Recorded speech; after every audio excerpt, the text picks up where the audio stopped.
What if I told you that the hardest moments of your life, the ones that shattered your heart, shook your world, and made you question everything, were actually secret invitations?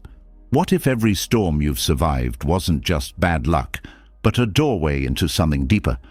You're about to discover something ancient, something monks have whispered to each other on mountaintops and in silent forests for over 2,500 years. This isn't just advice. These are the survival codes of the human spirit, passed down from the Buddha himself, a man who faced fear, loss, hunger, and death, and still walked away smiling. This guide isn't here to hand you empty comfort. It's here to rebuild you from the inside out. Whether you're drowning in heartbreak, stuck in uncertainty, or just tired of pretending you're okay when you're not. These Buddhist lessons are about to show you how to turn pain into power and fear into wisdom. And the best part? You don't need to be a monk, a saint, or even a spiritual person to use this. You just need to be human, a human who's ready to stop fighting life and start dancing with it instead. So take a deep breath. What you're about to learn could change how you survive your storms, and maybe even how you see yourself forever. Let's begin. There comes a moment in every storm when you realize that holding on hurts more than letting go. That's where we begin.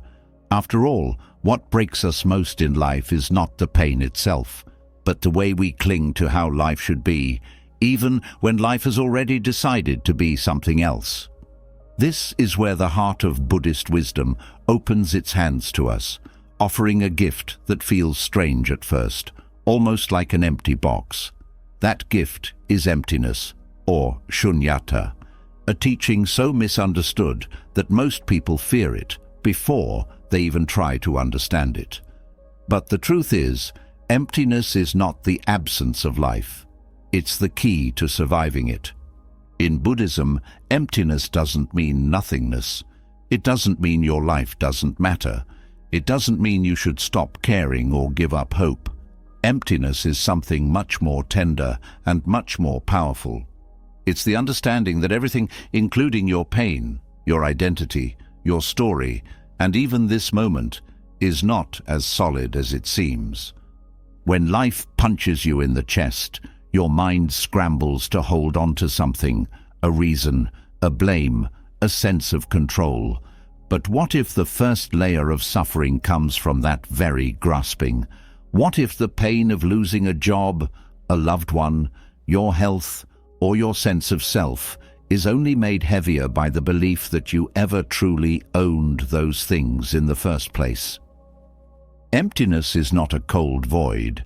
It's a gentle unraveling of illusions, especially the illusion that anything in this life can stay exactly the same forever. This isn't bad news. In fact, it's the doorway to freedom. Because the moment you see that everything is always shifting, that no experience, no label, no feeling is fixed, you stop fighting the waves. You stop clinging to who you were before the storm hit. And something extraordinary happens. You float. When the Buddha spoke of emptiness, he didn't say it to scare us. He said it to liberate us. He wanted us to see that what hurts most is not life itself, but the stories we tell ourselves about how life must be. Emptiness is the courage to see life directly, without the filter of old expectations. Take grief. When someone you love is gone, the mind clings to every memory, every what if, every regret. But beneath all that pain, there's a quieter truth. The person you lost was never a fixed thing to begin with. They were a flowing river of moments, laughter one day, tears the next, silence the day after. They were a mosaic of change, just like you are. This doesn't make the love less real. It makes it more real, because when you stop clinging to the idea that people and things are supposed to stay frozen, You can finally see the beauty of their impermanence. They mattered because they were fleeting. Their love touched you precisely because it couldn't last forever. This is the first lesson of Shunyata. Everything is empty of fixed identity. Everything is free to change. And while this might feel terrifying at first, it's actually the softest landing place you'll ever find. It means your failures don't define you, because they too are empty, constantly changing. It means your heartbreak isn't the end of your story, because it's empty. It will evolve. It means even your own identity, the person you think you are, is not set in stone. You are a flowing process, not a product. And this changes how you suffer, because when pain comes, you don't lock it in place by saying, "This is who I am now, broken, unworthy, lost." You see the pain as a visitor, not a roommate. You see your sadness as a cloud, not the sky itself. You become curious about it, rather than consumed by it. Emptiness also reveals something radical about control. Most of our suffering comes from this exhausting tug-of-war with life, trying to force things to happen the way we want, trying to stop change from sweeping in. But when you understand that life itself is empty of any fixed script, you stop trying to write one. You start dancing instead. You lose the need to constantly label experiences as good or bad. You stop demanding that every moment fit your idea of happiness. And in doing so, you discover something shocking. Most of your suffering wasn't caused by life itself, but by the story you were telling about it. Let's make this even clearer. Imagine holding a rope tied to something heavy. Every time life shifts, the rope pulls, and your hands bleed from holding on so tightly. Emptiness is the wisdom that lets you drop the rope. It doesn't mean you don't care. It means you finally understand that holding on so tightly is the reason you're bleeding. When you drop the rope, something stunning happens. You realize you can still love without clinging. You can still care deeply without controlling. You can still move forward without needing the path to be straight. This is what Buddhists call the middle way, the path that walks between attachment and aversion. And here's where emptiness becomes pure strength. Because once you no longer need life to obey your expectations, you become unbreakable. It doesn't mean you never feel pain. It means pain no longer owns you. You feel it fully, but it doesn't define you. This is the heart of resilience in Buddhist teaching. It's not about making your skin thicker or your heart harder. It's about becoming so open, so fluid, that no experience can trap you. Like water flowing around rocks, you keep moving, not because you're numb, but because you're free. And this freedom changes your relationships too. When you understand emptiness, you stop treating people as fixed characters in your personal story. You stop saying, "They must always love me this way," or "They can never change." Instead, you meet them fresh, in each moment, without the weight of old assumptions. This makes love lighter and freer. It makes forgiveness easier. It makes conflict less personal, because you see that everyone, even the people who hurt you, is just as empty and ever-changing as you are. When life gets hard, when you lose the job, the person, the dream, emptiness gives you a secret power. You stop believing that this moment is the whole story. You know this moment is empty too, already changing, already in motion. You don't need to panic or collapse. You just need to stay present and open. This is the kind of resilience that lasts, not the brittle strength of forced positivity, but the flowing strength of someone who knows, "I can lose everything and still be okay, because I never truly owned anything to begin with." Emptiness isn't cold philosophy. It's the ultimate tenderness. It's the whisper that says, "Let go, my love. You were never meant to carry all this. And from that letting go, something surprising blooms. Courage. The courage to live fully, to love without guarantees, to try even though you might fail. Because once you realize that life owes you nothing, you stop waiting for it to be fair. You start living anyway. In the end, emptiness doesn't make life meaningless. It makes life precious. It's the reminder that every moment, every connection, every breath is a gift, not because it lasts, but because it doesn't. And with this understanding, you walk into your hardest days with open hands and a fearless heart. You don't need to grip life so tightly anymore. You can hold it gently, knowing it's already changing. And so are you. This is the strength of emptiness, the strength of someone who has nothing left to cling to, and is finally, beautifully free. If emptiness teaches that nothing has a fixed, unchanging identity, karma teaches why certain storms seem to find us no matter how fast we run. To understand one without the other is like holding a map, but not knowing which direction you're facing. Emptiness shows the map is fluid, but karma shows the terrain you are walking through right now was shaped long before this moment began. Karma is one of the most misunderstood words in the modern world. Some see it as punishment, like the universe is some angry schoolteacher waiting to slap your wrist for every mistake. Others think of it like a scoreboard, tallying points for good and bad deeds. Both are wrong. Karma is not a cosmic justice system. It's much simpler, much deeper, and far more personal. Karma means action, and more importantly, it means the ripples that flow from every action you've ever set into motion. Every thought you hold, every word you speak, every action you take, they all leave traces. These traces, like seeds scattered into the soil of your life, wait for the right conditions to bloom. Some bloom quickly. You yell at someone in anger and they yell back immediately. Others sink deep into the earth of your consciousness, resting for years or even lifetimes until the right rain and sunlight awaken them. What you face today, the heartbreak, the loss, the struggle, may have roots not only in your childhood, but in lives you don't even remember. This isn't mystical punishment, it's simple cause and effect. But the beauty and the terror is that most of these causes were planted unconsciously.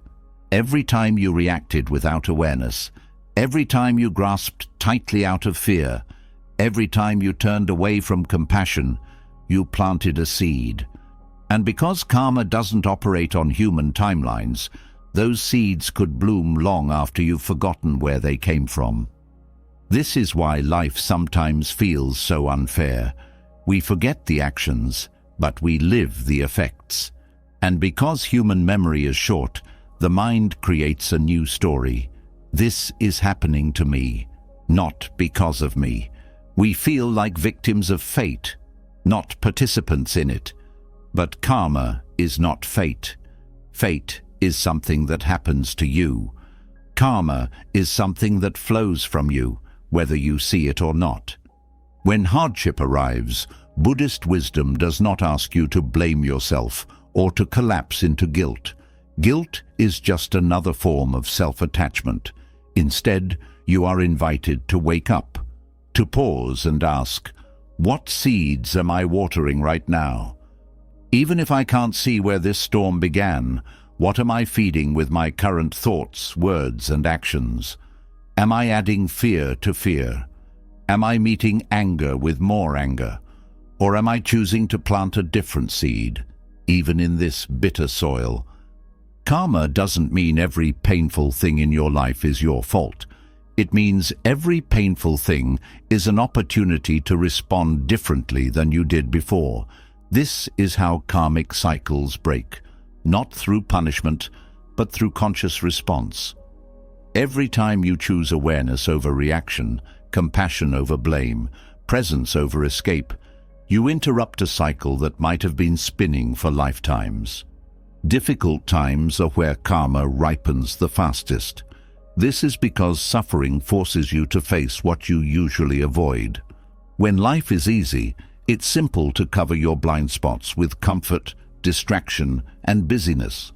But suffering tears off the mask. It exposes where you are still clinging, where you still believe life owes you something, where you're still fighting reality. This exposure hurts, but it's also the only place real growth happens.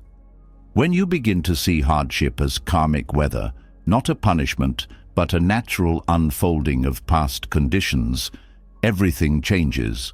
A storm doesn't mean the sky hates you.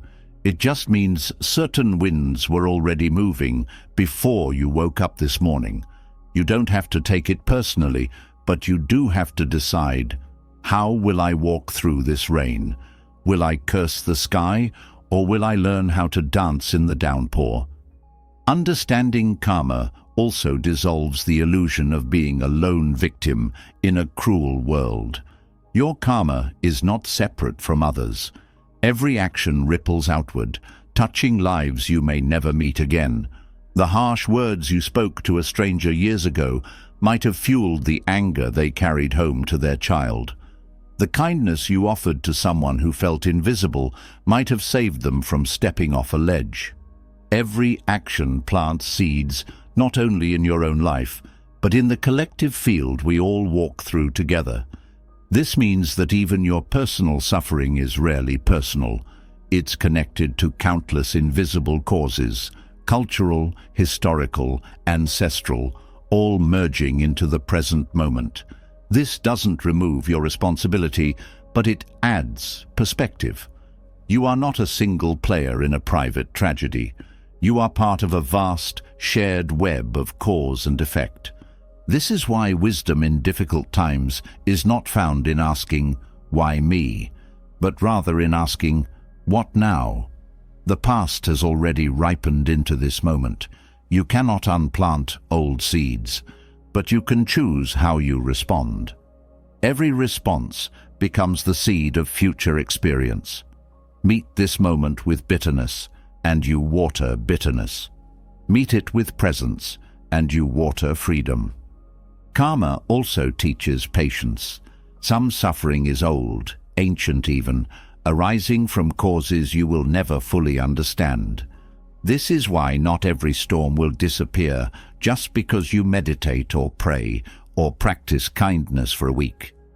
Some seeds take years to bloom. Spiritual practice is not a quick fix. It's a way of changing what you plant from now on. This is why Buddhist resilience is so different from blind optimism. It doesn't promise that if you just think positive, everything will turn out fine. It teaches instead that every action matters, even when you can't see the results right away. Every time you pause instead of reacting, every time you choose compassion instead of anger, every time you breathe into fear instead of running from it, you are planting new seeds, even if the ground seems barren. This is also why blaming yourself for your suffering is pointless. Self-blame is just another form of ego attachment, the belief that everything is about you. But karma is vast, impersonal, and complex. The same storm might be ripening seeds planted by your ancestors, your culture, and countless others whose actions shape the world you live in. Your responsibility is not to figure out every cause, but to respond wisely to whatever arises now. When you really grasp karma, you stop demanding life to be fair in the way the ego wants. You see that fairness is not the point. Growth is. Every storm is both a mirror and a teacher. It shows you what's still unresolved in you, and it offers you the tools to respond differently. It holds up a mirror to your past reactions and asks, will you react the same way again, or will you create a new ending to this story? Difficult times become training grounds. Every insult, every setback, every heartbreak becomes a place to practice. You stop asking life to be easy, and instead, you become skilled at meeting life as it is. This is the resilience that karma builds, not the false resilience of gritting your teeth, but the true resilience of seeing every moment as a seed of the future. Even in your darkest moments, you are still planting something. Even when you feel powerless, you are shaping what comes next. This is the secret strength of karma. It reminds you that you are never truly powerless. You can't change the storm that's already falling, but you can choose how you walk through it. And that choice matters. This understanding doesn't make pain disappear, but it makes pain meaningful. You stop seeing suffering as punishment and start seeing it as a teacher. You realize that every tear, every moment of doubt, every trembling breath in the night is part of your training. Training to respond with wisdom. Training to break cycles that might have trapped you for lifetimes. Training to leave the path clearer for those who walk after you. This is how karma becomes not just a law, but a path to freedom. Not a prison, but a doorway. And every time you walk through that doorway with awareness, you rewrite your future. If understanding karma opens your eyes to why life's storms arrive, the Bodhisattva path teaches you something even more radical, that these storms are not obstacles at all. They are your sacred ground. They are not just something to survive, they are something to serve. Every difficulty becomes a doorway, not just for your own growth, but for the healing of the entire world. This flips the entire logic of suffering upside down. Most people spend their lives trying to escape hardship as quickly as possible. The Bodhisattva does not run from suffering. The Bodhisattva steps toward it. Not because pain is holy or suffering itself is a prize, but because suffering is where compassion is born.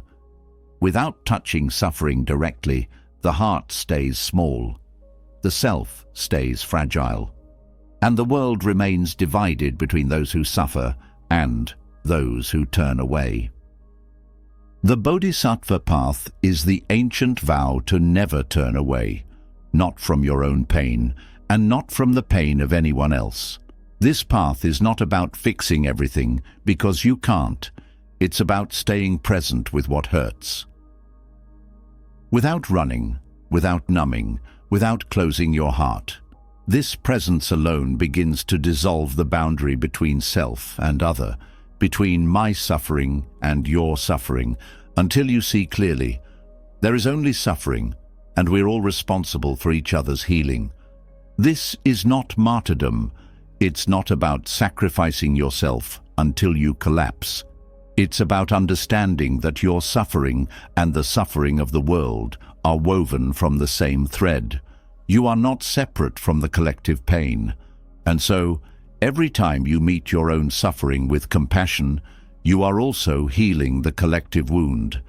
Every time you refuse to turn away from your own heartbreak, you develop the strength to hold others through theirs.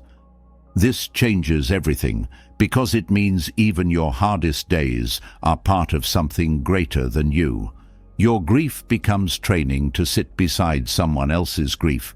Your fear becomes the path to understanding the fear in others. Your confusion teaches you patience for the confusion of the world.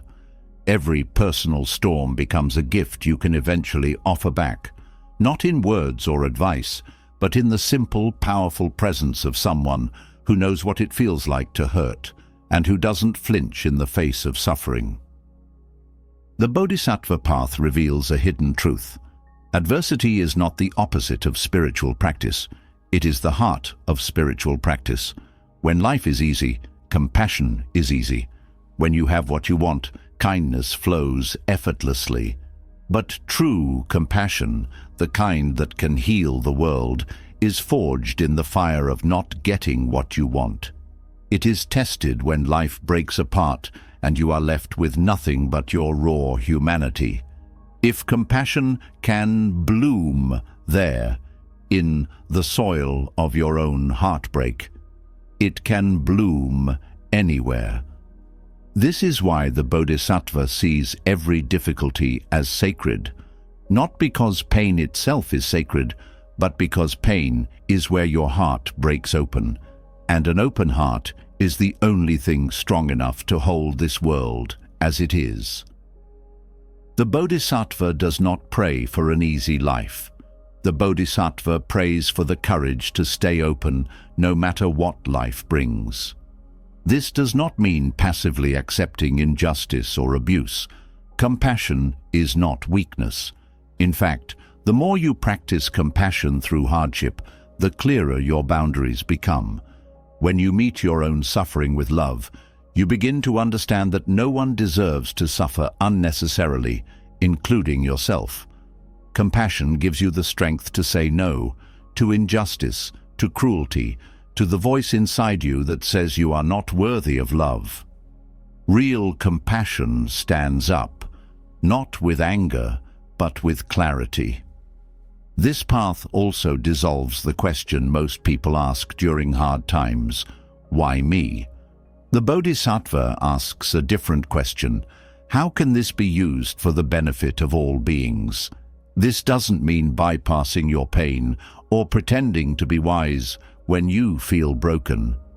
It means knowing that even in your brokenness, you have something to offer. Sometimes what you offer is your vulnerability. Sometimes it's your honesty. Sometimes it's simply the willingness to keep your heart open when it would be easier to shut down. This offering is not always seen. The world might not notice your quiet acts of courage, but the Bodhisattva does not act for applause. The Bodhisattva acts because there is no separation between self and world. To heal yourself is to heal the world. To heal the world is to heal yourself. This is not poetry. It is the truth you feel directly when you sit fully with your own pain and realize it is not just personal. It is ancient. It belongs to everyone. This changes how you view difficult people too. The Bodhisattva sees even the people who hurt you as part of your training, not because they are right or good, but because they show you where your compassion still has limits. Every time someone triggers your anger, your resentment, your judgment, they reveal where your heart still closes. They become your teacher, not in the sense that you have to tolerate abuse, but in the sense that they show you your edge. The place where your love stops. That's the place to work. This does not mean staying in harmful situations. Sometimes compassion means walking away. Sometimes it means fierce truth-telling. Sometimes it means protecting yourself so you can keep serving others without burning out. But even when you walk away with understanding.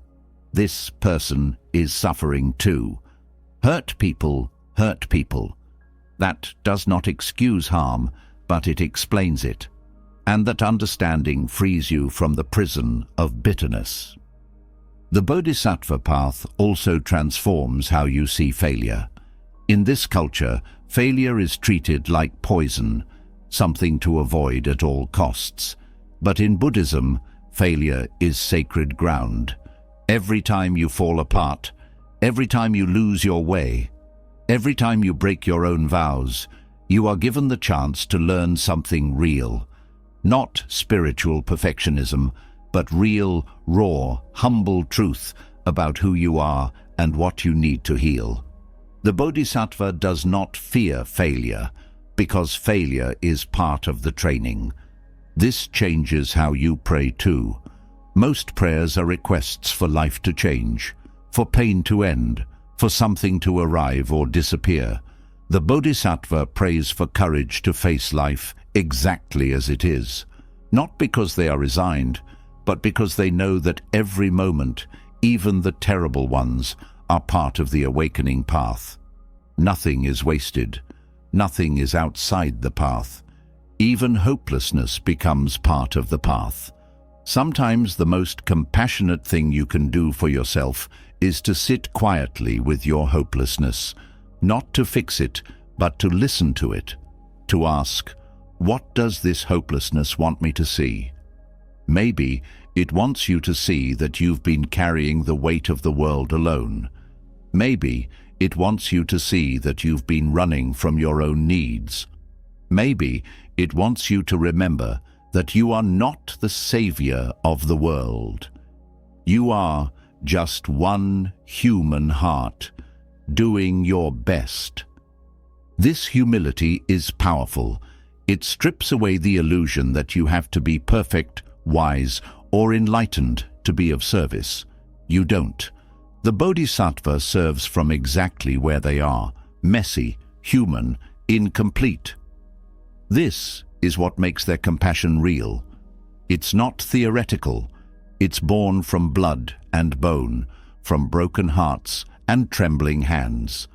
And that's why it touches others, because it's honest. This honesty is what makes the Bodhisattva trustworthy. When people see that you're not pretending to have it all together, when they see you standing in the fire without flinching or faking, they trust you. Your presence becomes medicine, not because you have all the answers, but because you have the courage to stay. And in the end, that's all anyone really needs. Someone who is willing to stay present with pain, stay present with joy, stay present with the messy, complicated truth of being human. This is the deepest gift of the Bodhisattva path. It teaches you how to stay awake in the middle of the storm, and not just for yourself, but for everyone who walks beside you. Because the world does not need more perfect people. It needs more present people. People who are willing to love in the middle of fear. People who are willing to forgive while they are still grieving. People who are willing to show up even when they have nothing to offer but their broken, open heart. That is the heart of the Bodhisattva. That is how adversity becomes a path. That is how you transform pain into love, not just for yourself, but for all beings everywhere. Even the Bodhisattva, standing firm in the heart of life's storms, needs a compass. Compassion alone does not erase confusion. Courage alone does not provide direction. And in the chaos of personal and collective crisis, when everything feels too fast, too raw, and too uncertain, clarity becomes priceless. This is where the Buddha's very first teaching arrives, not as abstract philosophy, but as a survival map for the human spirit. The Four Noble Truths are often presented as ancient doctrine, but they were never meant to sit on shelves or inside temple walls. They were designed for times exactly like these, times when the ground disappears beneath your feet and the future looks impossible to predict. They are not just truths to believe. They are steps to follow when you don't know where to step next. They do not remove suffering. They teach you how to walk through it without losing yourself. The first truth lands like cold water on the skin. It does not soften the message or hide reality behind comforting lies. The first truth says, there is suffering, not as a punishment, not because you failed at life, not because something is wrong with you. Suffering exists because to be human is to live in a world that constantly changes, a world where what you love can disappear and what you fear can come closer than you ever wanted. This truth is not cruelty. It is compassion at its sharpest point. When you see suffering as part of life's natural fabric, you stop treating it like a mistake that needs to be erased. You stop asking life to be something it can never be, perfectly safe, perfectly fair, perfectly predictable. This doesn't mean giving up hope. It means learning to replace false hope with real resilience. False hope says if you do everything right, nothing bad will happen. Real resilience says even if everything falls apart, you will still have the capacity to respond with wisdom and courage.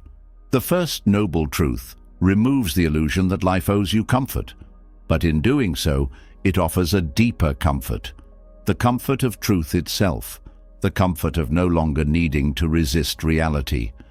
The second truth doesn't just explain suffering. It points directly at why suffering deepens into misery. Suffering happens because life changes, but misery happens because the mind clings. It clings to comfort. It clings to identity. It clings to people staying exactly as they were. It clings to the belief that life should follow your plans. And when life refuses to obey, the mind contracts, tightens, lashes out, or shuts down. The second truth shines a light on this habit. It asks you to see, not with shame, but with clear eyes, how your own craving multiplies your pain. Loss hurts, but clinging to what's already gone turns pain into torment. Uncertainty is uncomfortable, but craving absolute control turns discomfort into paralysis. This truth is sharp, but it is not judgmental. It does not say you are bad for craving. It says, look how craving controls you, and then ask, is this the only way? This leads directly to the third truth, which some people misunderstand as a promise to end all suffering forever. But the third truth is more subtle than that. It does not say life will become painless. It says freedom from unnecessary suffering is possible. This freedom does not come from controlling life. It comes from releasing the craving that controls you. This is not about becoming indifferent. It is about loving life without strangling it. It means learning how to hold everything, people, dreams, even your own identity, with open hands. When suffering comes, you do not collapse into self-pity. When joy comes, you do not demand it stay forever. You meet each moment as it is, with nothing left to grip. This freedom feels like spaciousness. Even in crisis, there is space between pain and reaction. Even in loss, there is space between sadness and despair. This space is not emptiness in the painful sense. It is emptiness as possibility. The possibility to respond wisely instead of reacting blindly. And this space grows every time you practice seeing your craving, naming it, and letting it soften instead of tighten. The fourth truth turns all of this insight into action. It does not leave you with abstract wisdom. It lays down the path you walk, step by step, to make these truths real in your daily life. This path, the Noble Eightfold Path, is not a list of rules. It is a training ground for your whole being. It trains your view, your thoughts, your words, your actions, your work, your effort, your focus, and your heart itself.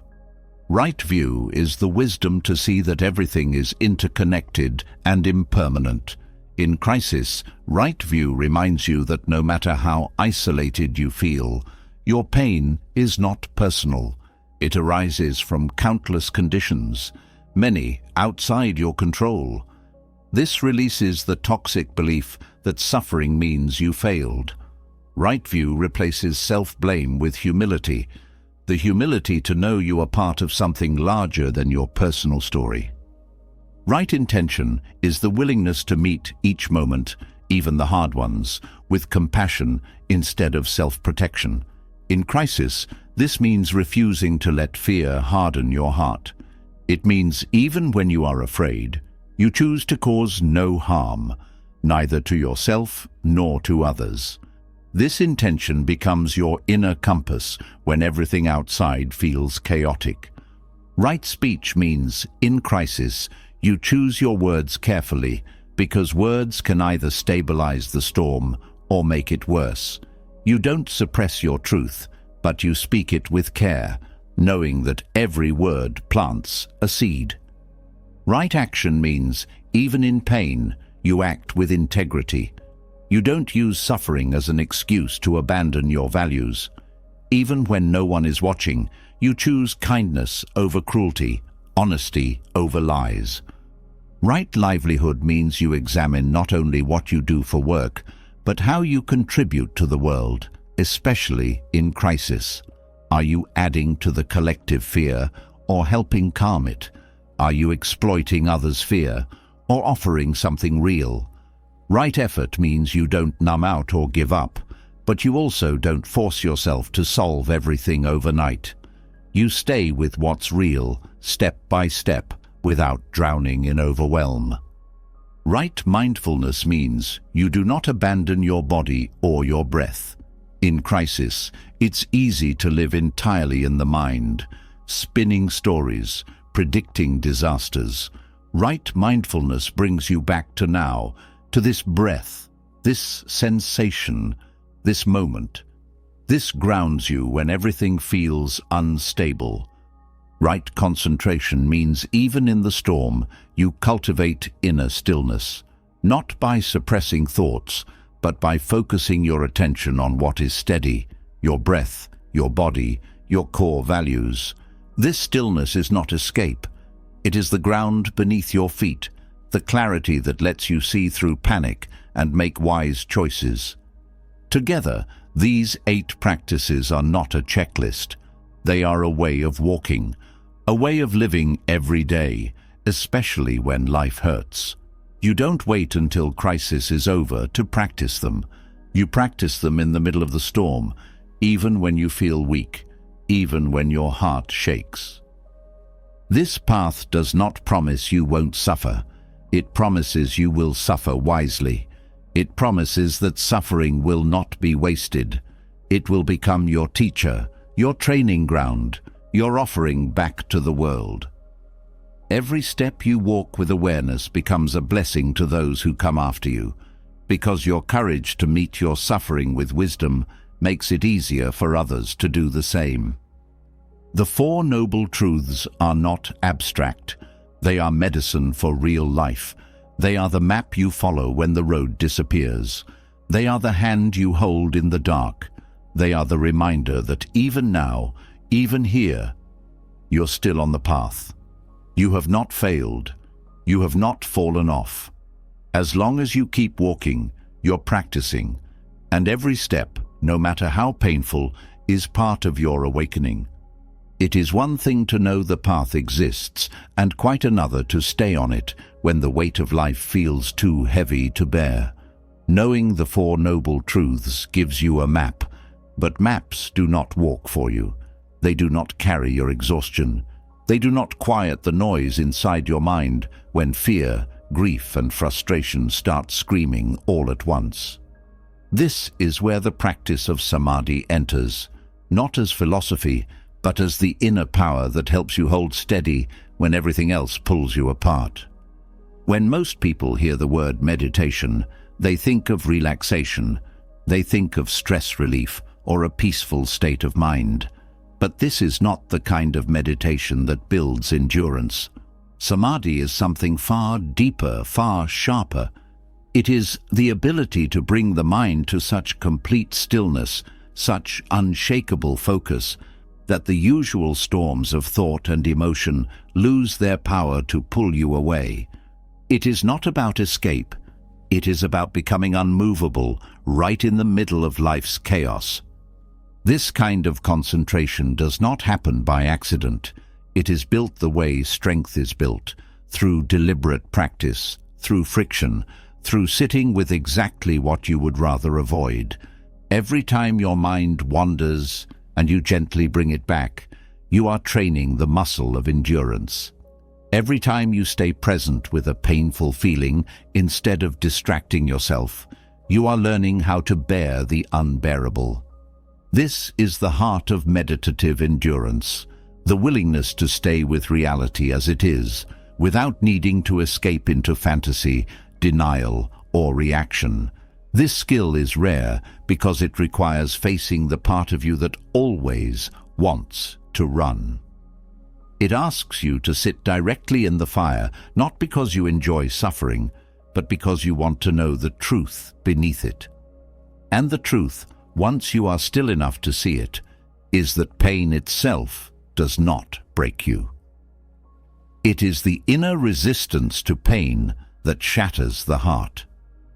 Samadhi teaches you how to stop resisting, not by collapsing into helplessness, but by learning to hold your attention steady, even when the mind screams for relief. When you sit in this depth of stillness, something astonishing happens. You discover that the mind is bigger than the pain it holds. The storm no longer fills the whole sky. It becomes a passing cloud, and beneath it, the ground of your awareness remains unshaken. This unshaken awareness is not cold detachment. It is warm presence, the kind of presence that can hold grief without drowning, that can hold fear without panicking, that can hold anger without exploding. It is not suppression, it is containment, the ability to hold energy without needing to discharge it right away. This containment gives you time to choose how you will respond, to choose what kind of person you will become under pressure. Without this kind of inner stillness, suffering triggers endless chain reactions. Pain turns into panic. Panic turns into blame. Blame turns into destructive action. And suddenly, you are not only suffering, you are creating new suffering for yourself and others. Samadhi breaks this chain. It creates a pause, a space between what happens and how you respond. In that space lives your freedom. This is why Samadhi is called a power, not just a practice. It gives you control over your own attention, and attention is the doorway to everything else. Without control over attention, you cannot choose what to focus on. You cannot see reality clearly. You are dragged by every impulse, every craving, every fear. With strong Samadhi, you gain the strength to decide where your mind will rest, even in the middle of pain, even when the world is falling apart. This is not magic, it is training. Just as a runner trains to build endurance mile after mile, you train your mind by sitting down day after day and facing yourself with honesty. Sometimes your mind will fight. Sometimes it will beg to escape into distraction. Sometimes it will create stories so convincing you forget they are stories. The training is to see through all of it, to stay with the simple reality of breath, body, and awareness itself. Over time, this steadiness becomes part of you. It follows you off the cushion and into your life.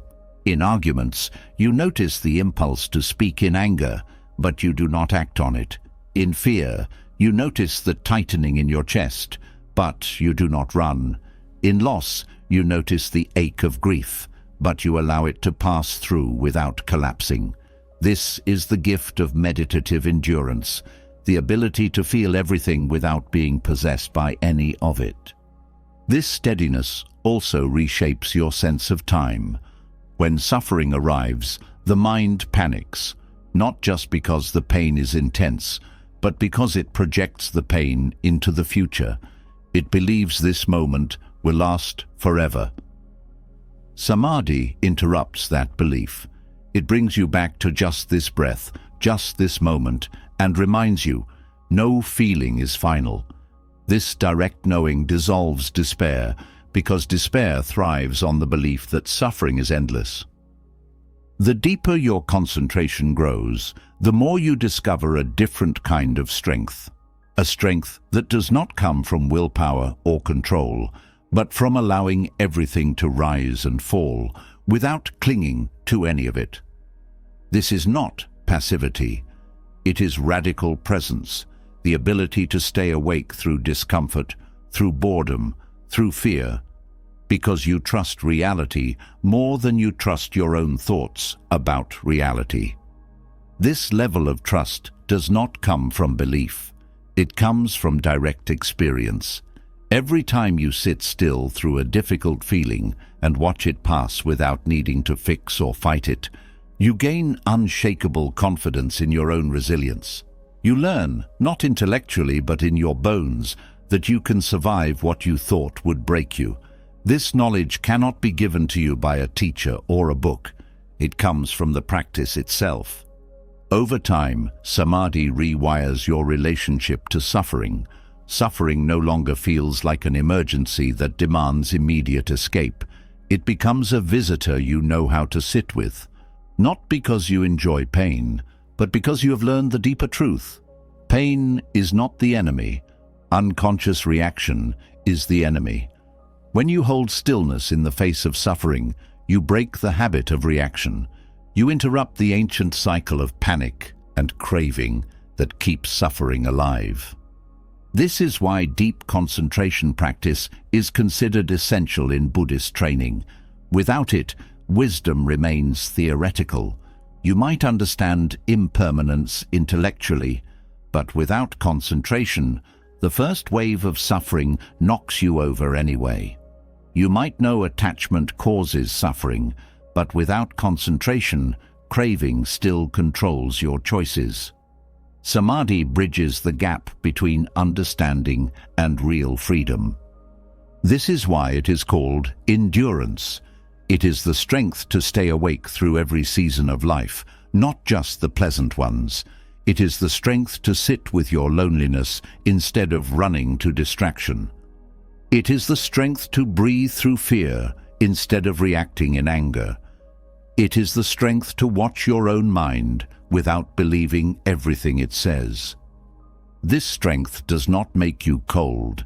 In fact, it makes you more tender, because the more you see your own suffering clearly, the more you understand the suffering of others. The same stillness that holds your pain also holds compassion. Not because you force yourself to feel kind, but because stillness itself reveals the shared human heart. Without strong samadhi, compassion burns out. You care for others until your own pain overwhelms you. With samadhi, compassion grows deeper because your own pain no longer frightens you. You have seen its nature. You know it rises and falls. You know it cannot destroy the mind that sees it clearly. This fearlessness allows you to sit with the suffering of the world without drowning in it. In the end, meditative endurance is not about becoming a perfect meditator. It is about becoming a human being who can stay present no matter what comes. It is about learning to trust your own awareness more than your fears. It is about discovering that inside the heart of every storm, there is a stillness that was never harmed. And that stillness is who you really are. This is not a belief to cling to. It is a truth to discover for yourself, breath by breath, as you learn the art of staying. And when you can stay, truly stay, in your own suffering without running, you gain the strength to hold others too. This is the strength the world needs most. The kind of stillness born from deep concentration does not erase uncertainty. It does something even more important. It teaches you how to stand calmly inside uncertainty without needing quick answers or forced control.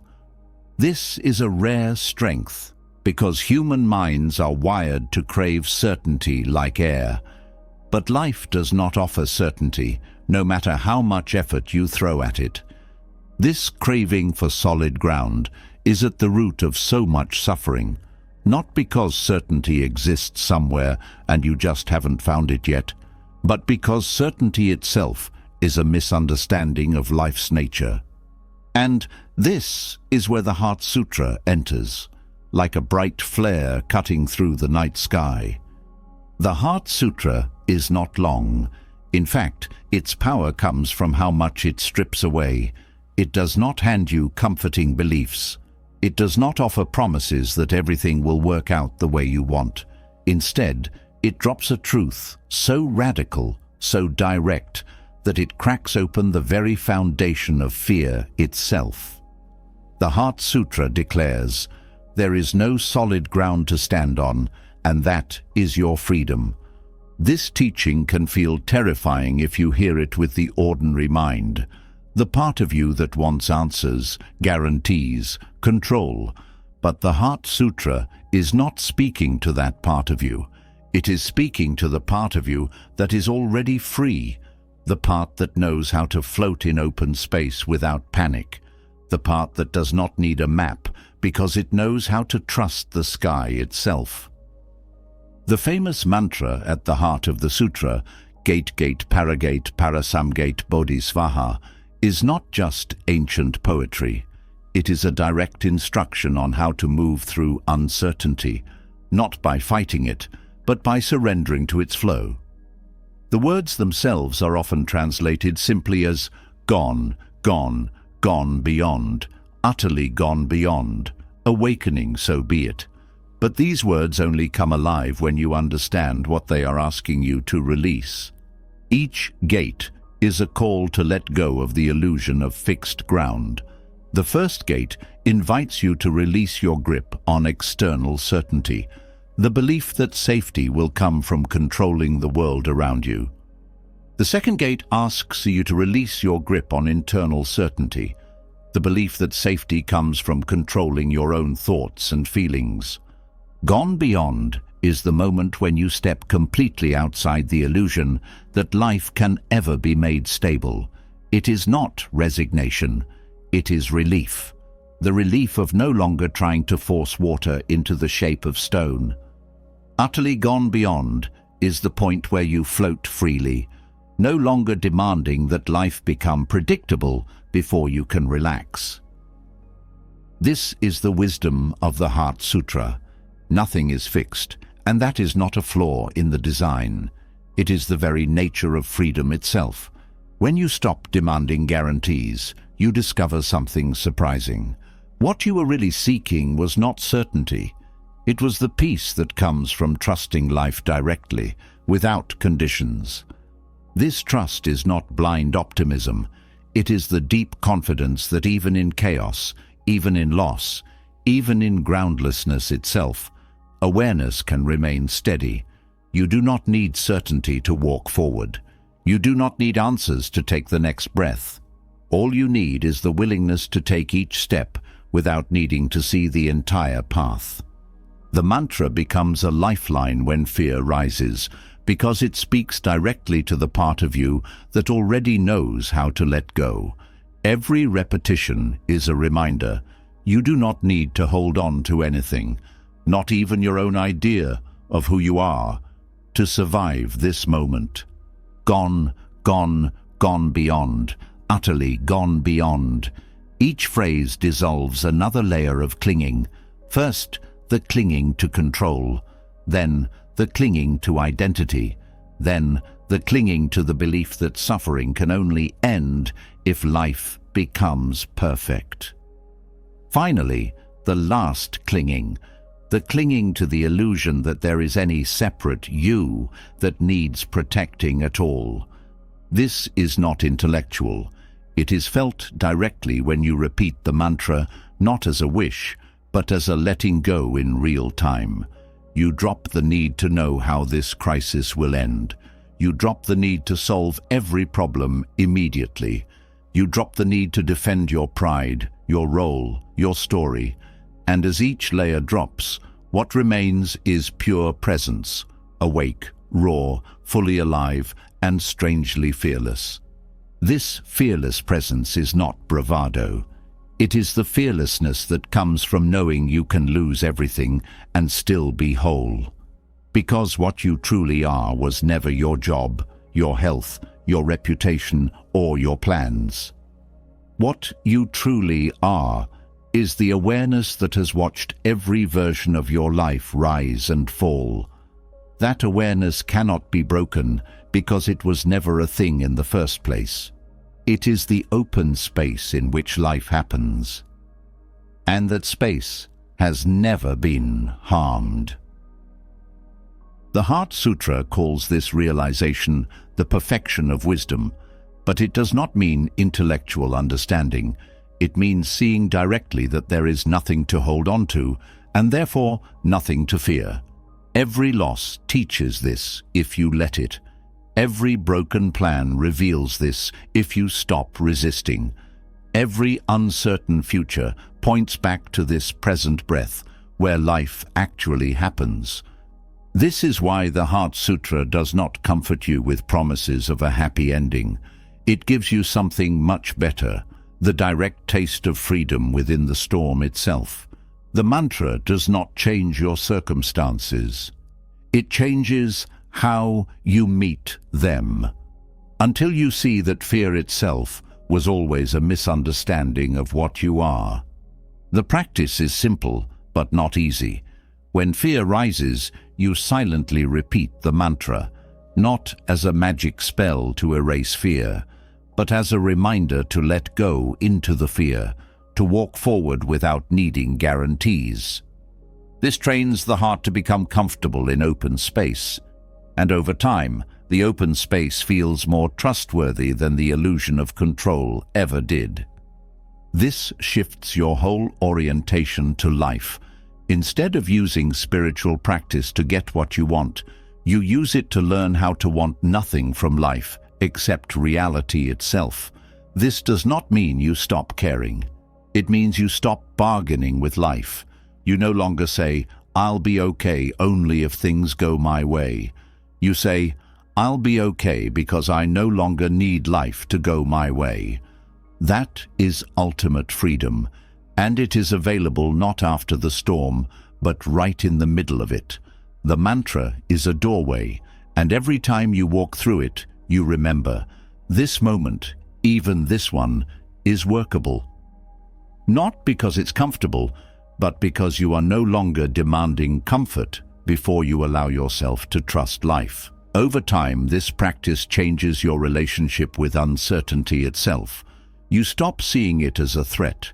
You start seeing it as the creative space where all new things are born. Certainty is a closed room, no air, no possibility, no mystery. Uncertainty is a wide open field, and though walking through it takes courage, it also offers freedom that certainty could never give. This is the gift of the Heart Sutra. It does not erase the unknown. It teaches you how to stand in the unknown with an open heart. It shows you that every time you let go, what you find is not emptiness in the painful sense. It is emptiness as infinite space, emptiness as the freedom to meet life exactly as it comes. This is the power of a mantra that millions have whispered through wars, losses, and personal collapse. They did not whisper it to escape life. They whispered it to remember how to stay awake inside life without needing to know how the story ends. They whispered it to remind themselves that there is no solid ground, and that is what makes life sacred. That same mantra is in your hands now. The storm you are facing is your personal doorway into the wisdom countless ancestors walked before you. Their courage lives in these words. Their steadiness is your inheritance. Every breath you take while silently repeating the mantra adds your own courage to the stream. This is how lineage works, not through blood, but through shared courage. And every time you meet uncertainty with presence, you add your voice to the ancient chorus that has always said, "Gone, gone, gone, beyond." And still, somehow, perfectly whole.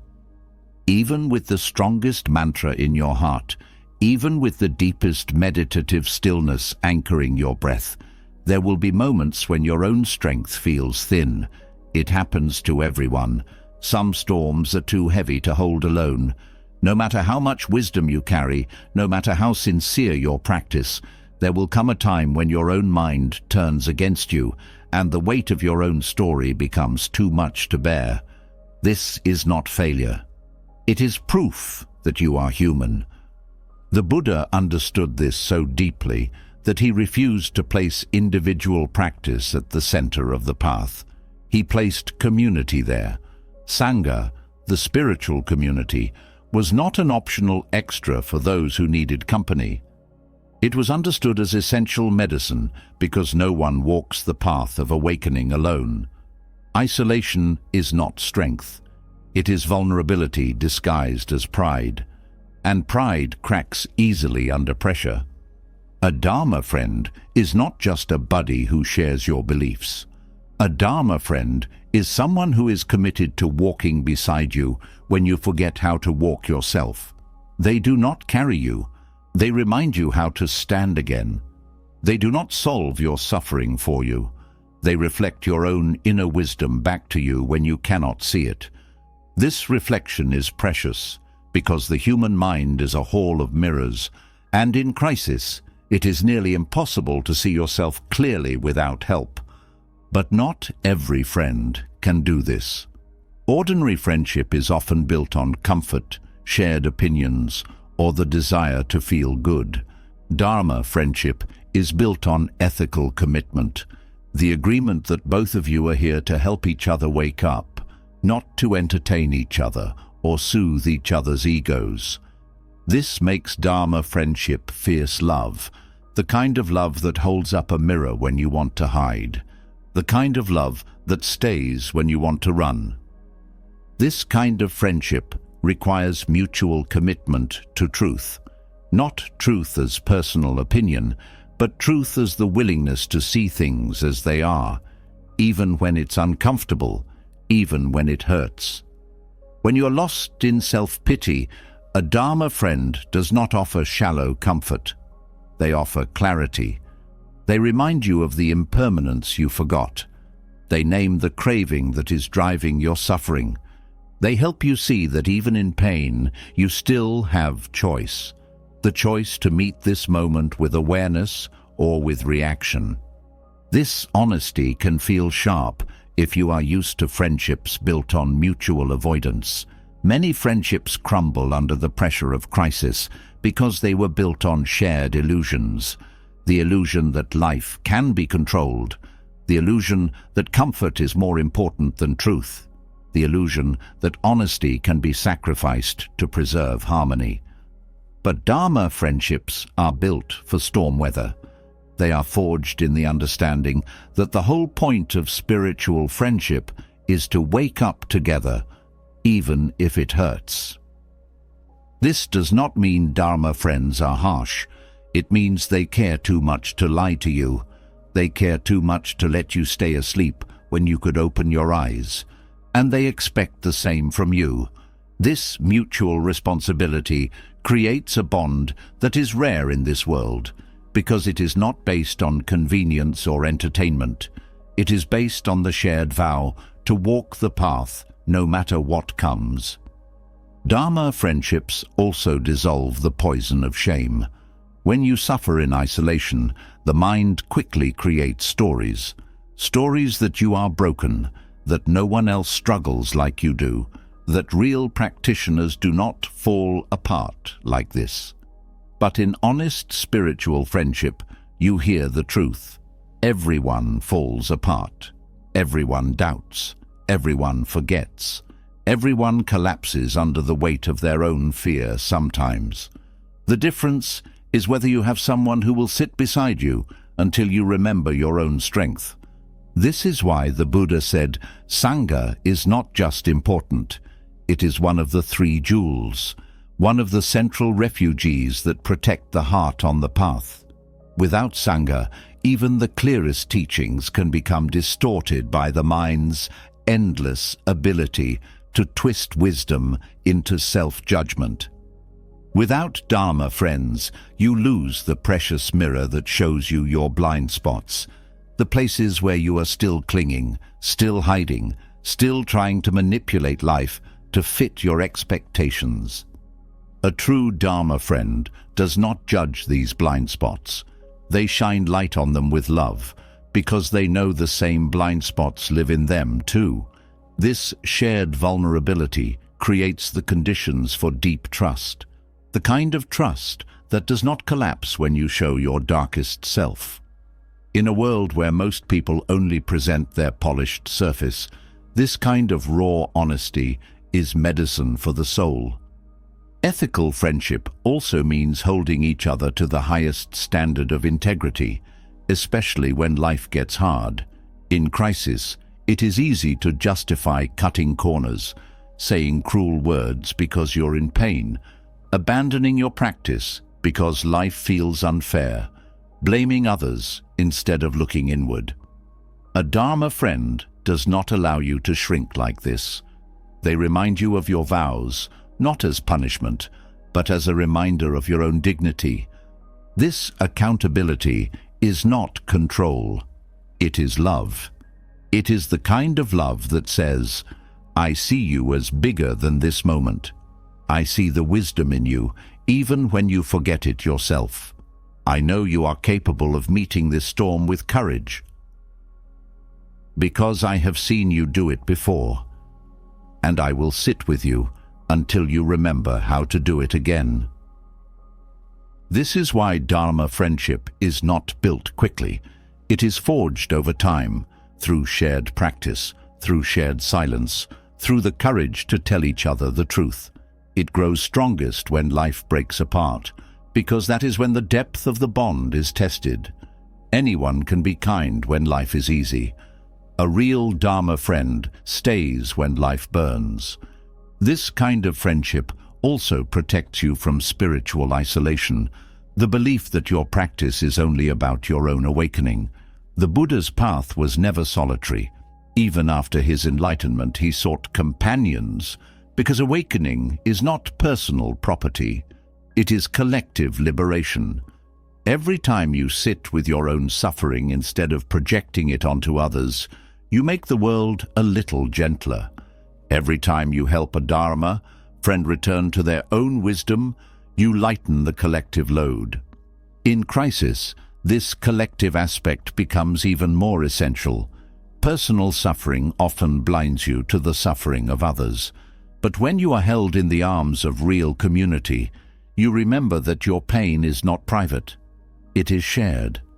And every step you take toward clarity benefits everyone around you. Not because you are teaching them, but because your presence itself becomes a refuge. This is why finding or building Sangha is not optional for deep practice. Without Sangha, you become lost in your own mind. With Sangha, you become part of something larger than yourself, a living stream of support, accountability, honesty, and shared courage. This stream carries you when your own strength runs dry, and you become part of the current that carries others in their hard seasons. Sangha does not need to be large. Even two people who share real commitment to truth can form a complete refuge. What matters is not numbers, but depth. The depth of mutual care, the depth of honesty, the depth of the shared vow to walk the path, no matter how hard it gets. This vow transforms friendship into spiritual refuge, a shelter that stands even when personal comfort disappears. Dharma friendship also dissolves the illusion that independence is strength. Western culture often glorifies self-sufficiency, but the Buddha's teachings are clear. Interdependence is the path. Needing others is not weakness. It is wisdom. It is the recognition that we awaken together or not at all. In crisis, this understanding becomes life-saving. When your own mind turns against you, you borrow the clarity of your Dharma friends until you remember your own. When fear makes you forget your practice, you lean into the practice of the Sangha until your hands stop shaking. This borrowing and offering of strength is not charity. It is spiritual survival. Over time, the line between giving and receiving blurs completely. Your Dharma friends are your refuge one day, and you are theirs the next. This mutual care creates a community strong enough to hold any storm, because no one is asked to hold it alone. This is the power of Sangha, the power of shared awakening, the power of belonging to a lineage of courage that stretches back to the Buddha himself. Even the Buddha, with all his wisdom, did not walk alone.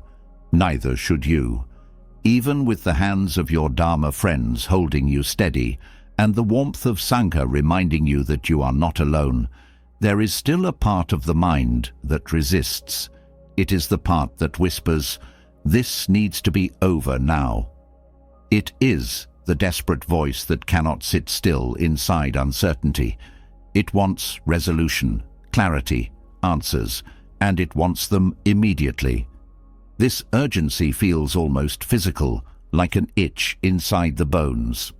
But underneath that urgency lies a misunderstanding that causes endless suffering. The mind believes in time the way it believes in gravity. It treats past and future like real places, solid and waiting. It thinks suffering is a timeline problem. If you could just escape the current moment and arrive at a better one, peace would return. This is why people beg for fast solutions. They believe relief exists somewhere else, somewhere in the future, where the storm has passed, where healing is finished, where life makes sense again. But Buddhist wisdom offers a deeper truth, one that breaks this whole story apart. Time itself is not what you think it is. What you call the future is nothing but a thought arising now. What you call the past is nothing but a memory appearing now. The only actual reality is this moment, this breath, right here. Everything else is a projection, a habit of mind confusing thoughts for reality. This matters in crisis because urgency feeds on time. The more you believe peace exists in the future, the more desperate you become to get there faster. Every spiritual bypass, every unhealthy shortcut, every desperate grab for relief comes from this core illusion, the belief that healing is somewhere else, sometime later. But healing does not happen in the future. Healing only happens now, and now does not belong to time.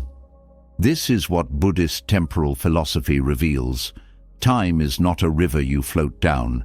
It is a mental construction. The past is already gone. The future has never existed. The only thing that ever happens happens now. And this now is not the product of the past or the seed of the future. It is a fresh arising, moment after moment. Understanding this dismantles urgency at the root. If there is no future to rush toward, what is the hurry? If every healing, every insight, every breakthrough can only happen in the space of now, then what use is running? The race itself was a misunderstanding. You were already home. Not because life became easy, but because the only place healing ever lived was inside the space you were too restless to notice. This shift does not make you passive. It makes you present. Instead of rushing to solve the unsolvable, you learn to care for what is here. Instead of demanding that pain disappear quickly, you become curious about what pain actually is, right now. Not as a story about future suffering, but as a direct experience in this breath. This dissolves the craving for fast solutions, because you no longer believe solutions live somewhere else. If peace cannot be found now, it will not be found later. This does not mean ignoring real action. It means understanding that action itself can only arise now, and only from clarity, not panic. The belief in time also creates false deadlines for healing. You think grief should be gone after a few months. You think you should be strong again by next year. You compare your timeline to others or to some internal calendar that says growth should happen faster. But growth does not follow human clocks. Healing unfolds at the speed of reality itself, and reality does not obey human impatience. This is why Buddhist practice teaches patience not as passivity, but as wisdom.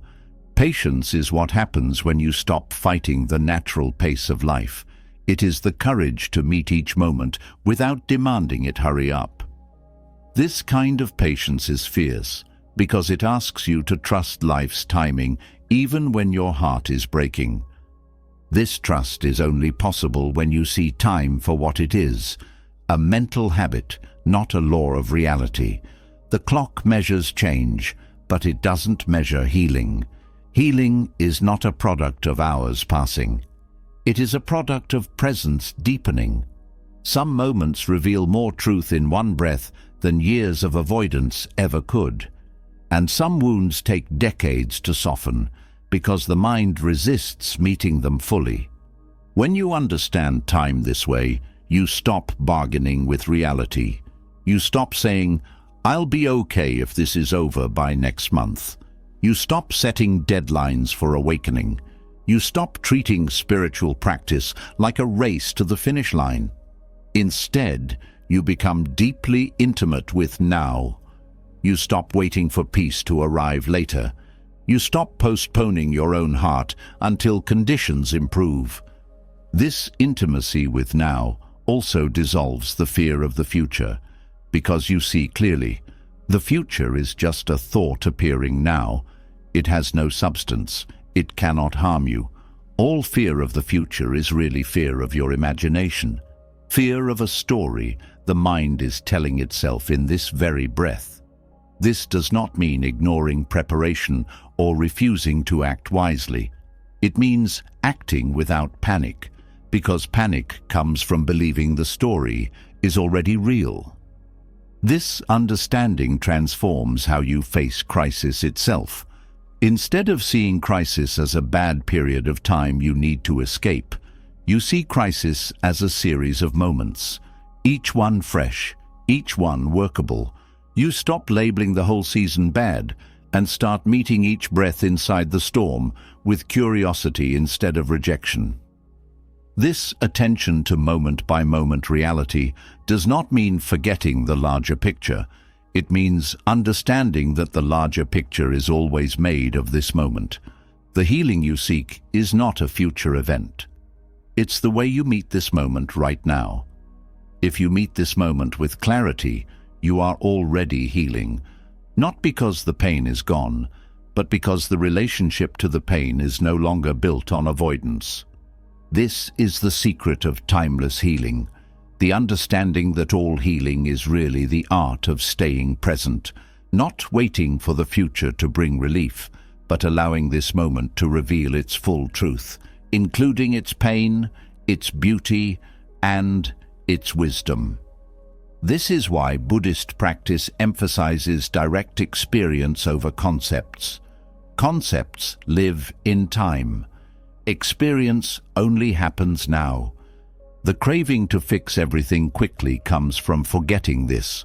It comes from believing that peace lives in some future you have not reached. This belief turns every moment into a means to an end, something to rush through on the way to something better. But Buddhist wisdom asks you to reverse this completely. It asks you to treat this moment as the destination itself. Even if this moment hurts, it is still the only doorway to freedom. Avoiding it only postpones the meeting you will eventually have to face. This is why rushing never works. Healing cannot be forced. Insight cannot be scheduled. And wisdom does not arrive faster because you demand it.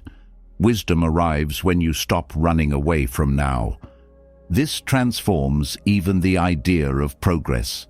The mind thinks progress means moving forward in time, but spiritual progress means deepening presence in this moment. The more fully you meet what is here, the more the habitual need to escape dissolves. This is real progress, not escaping pain, but meeting pain without resistance. When you see time this way, you also stop fearing backward steps, because you understand there is no backward. Every time old patterns arise, they do not erase your progress. They become part of the path.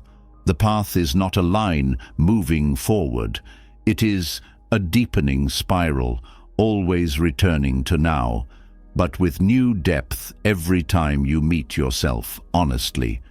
This changes your whole relationship with effort.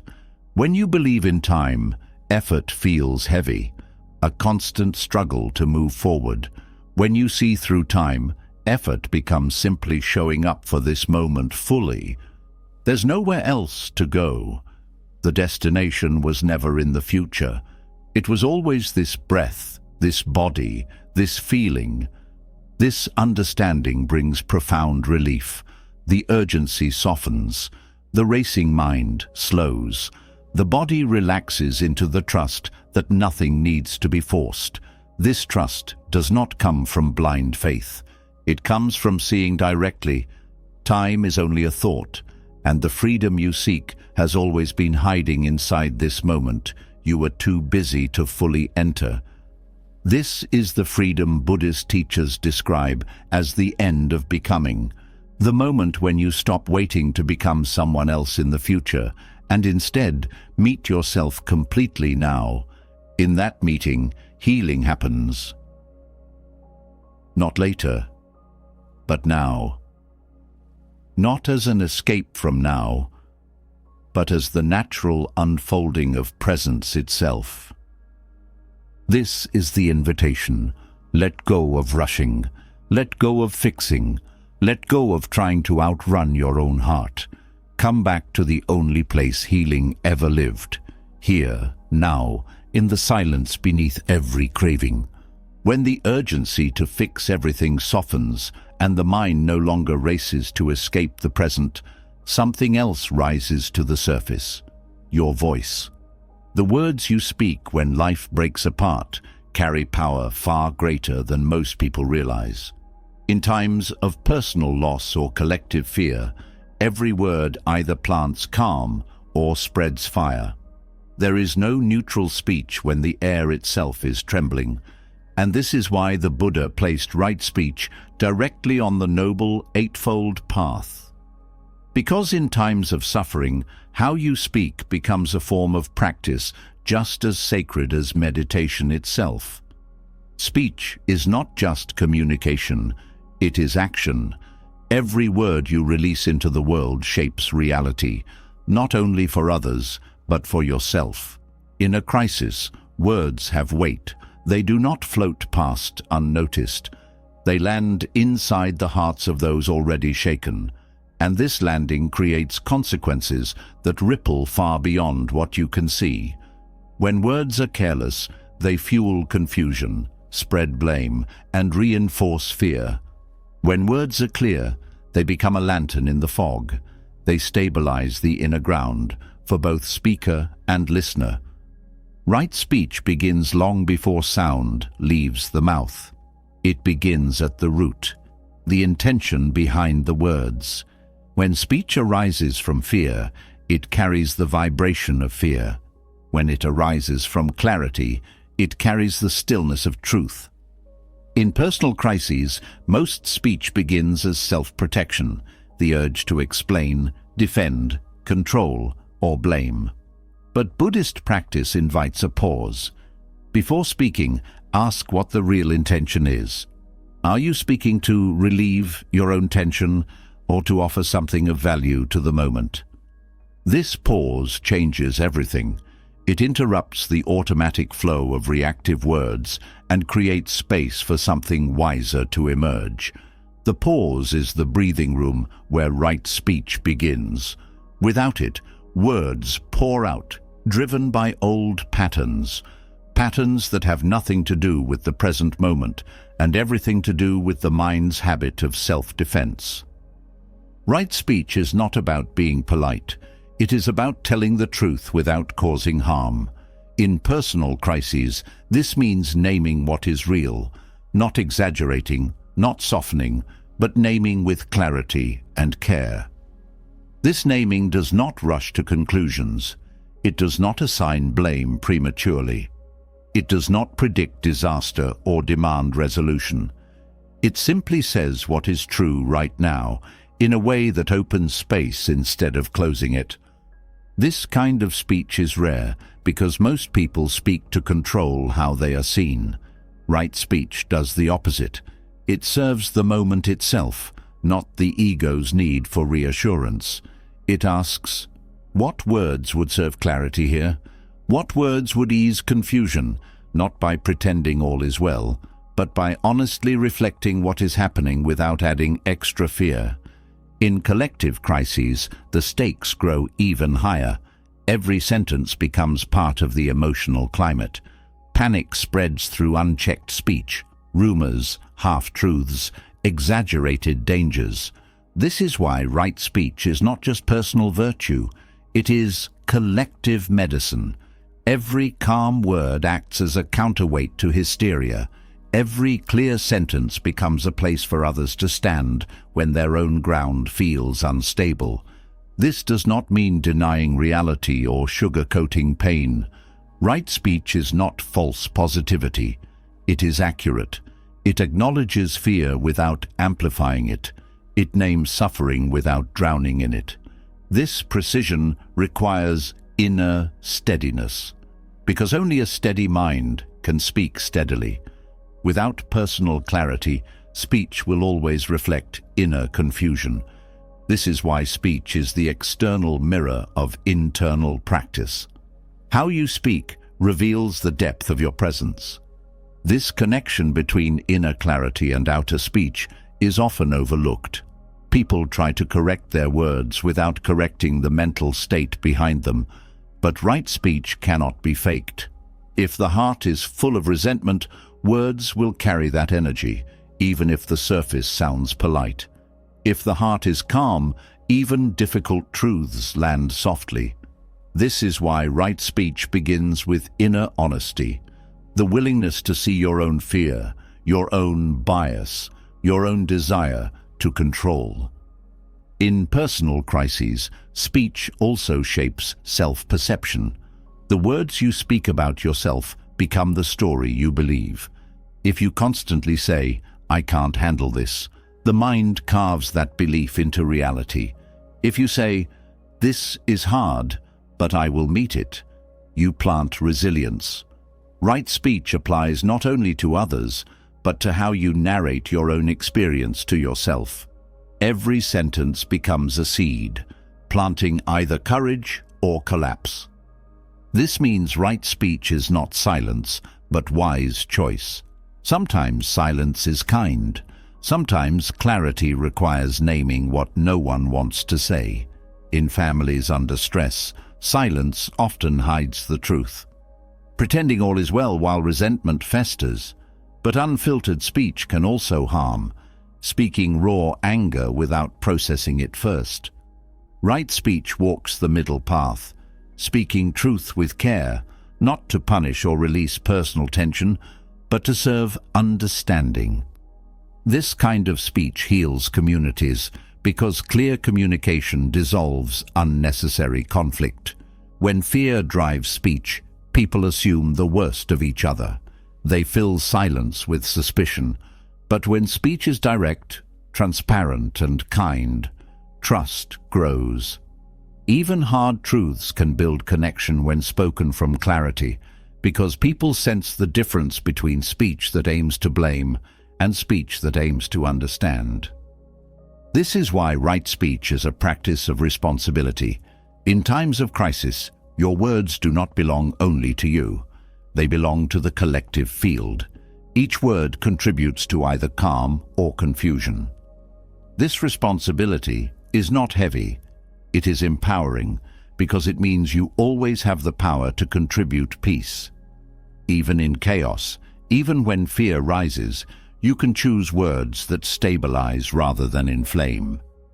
This responsibility also applies to what you consume. Right speech is not only what you say, but what you choose to listen to and share. In times of crisis, gossip is poison. Spreading unverified fear, even with good intentions, adds to collective suffering. Right speech includes the discipline to pause before sharing, to ask, does this serve clarity or does this spread fear? Is this helpful or does this only add noise? This discipline applies equally to online speech. Social media is a fire that burns faster than anything ancient practitioners could have imagined. Every post, every comment, every headline you repeat shapes collective reality. Right speech online requires even greater care because written words lose tone and misunderstanding multiplies. This is why right speech in modern times includes restraint. The ability to leave some things unsaid when saying them would only feed division. But restraint does not mean silence in the face of harm. Right speech is also courageous. When injustice rises, right speech names it, not with hatred, but with clear truth. Right speech does not hide behind politeness when lives are at stake. It tells the truth with love, even when the truth is hard to hear. This balance, truth and love together, is what makes right speech a spiritual force. This courage also applies inwardly. In personal healing, right speech means telling yourself the truth, not stories designed to protect your pride, but the actual truth of your experience. Denial blocks healing. False positivity suffocates growth. Right speech toward yourself means naming your pain without embellishment and naming your strength without minimizing it. This honesty creates inner stability because the mind no longer has to split between what is true and what is allowed to be said. This split is a hidden source of suffering, the internal censorship that says some truths are too ugly to face. Right speech dissolves this censorship by welcoming all truth into the light, not as judgment, but as part of the path. In times of crisis, the voice becomes an offering. Every word can be a refuge or a weapon. Right speech asks, what kind of world am I building with my voice? What seeds am I planting with my words? This is not perfectionism. It is care, the kind of care that knows speech shapes the future just as surely as action does. Right speech does not promise comfort. It promises clarity with kindness. It offers truth, not to control others, but to free them from confusion. It offers honesty, not to wound, but to light the way forward. In this way, right speech becomes a practice of compassion, the compassion to tell the truth, the compassion to say less when less is kinder, and the compassion to speak even when silence would be safer. In every storm, the voice becomes either a refuge or another wave. Right speech chooses to be the refuge, and in choosing that, you become not only clearer yourself, you become a voice others can trust when trust is hard to find. Even when words are carefully chosen, even when silence is skillful, and even when the outer storm quiets for a moment, there is still something beneath the surface, a hunger that gnaws at the edges of the heart. This hunger is older than this crisis. It was waiting long before today's problems arrived. It is the craving for more, the fear of not enough, the deep-seated belief that something is missing, and that something must be found or fixed immediately. This inner hunger has many faces. Sometimes it disguises itself as the need for quick comfort, reaching for food, scrolling endlessly, searching for someone to blame. Other times, it pretends to be spiritual ambition, trying to meditate harder, to read faster, to achieve some magical moment of enlightenment that will erase all fear. But underneath every disguise is the same root, desperation born from forgetting your own sufficiency. Buddhism names this energy the hungry ghost, a being with a huge, empty belly and a throat too narrow to receive nourishment. This is not a creature from myth. It is a mirror for the inner state of craving that can take hold in anyone, especially in times of loss or uncertainty. When the world feels unstable, the mind panics and begins grasping for safety anywhere it can. This grasping feels urgent, like survival itself depends on it. But it is a trick of the craving mind. This is not your fault. It is how the mind has been conditioned by lifetimes of seeking security outside itself.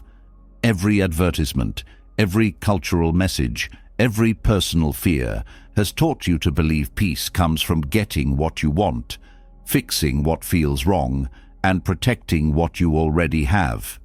This constant reaching trains the mind to live in hunger, even when nothing is missing. In times of actual crisis, this ancient hunger wakes up louder than ever. The hungry ghost feeds on fear, fear of losing what you love, fear of being left out, fear of being seen as weak, fear that you will never be enough. And once the ghost awakens, it starts running the show. It grabs for distraction. It demands answers. It insists that you must solve everything immediately, or you will be swallowed by emptiness. But the hungry ghost cannot be fed with what it wants. It wants everything, and no amount of external comfort will satisfy it. This is because the hunger was never physical. It was never about the food, the money, the praise, or the relationship. The hunger is spiritual disconnection, the forgetting of your own basic completeness. It is the belief that you are fundamentally lacking and that something outside yourself can fill the hole. This forgetting is especially easy in times of loss, because loss exposes the rawness of human vulnerability. It is tempting to believe that if you could only replace what was lost, the job, the relationship, the security, then peace would return. But this is exactly the ghost's game. It keeps the mind chasing one external fix after another, always promising relief just over the next horizon. And each time relief does not last, the craving grows deeper. Taming this ghost does not mean crushing desire or pretending you have no needs. It means seeing through the ghost's illusions, understanding that the hunger it feeds on is a misunderstanding of what you truly are. You're not lacking. You're not incomplete. Even in grief, even in fear, even in chaos, you are already whole. But this wholeness cannot be grasped.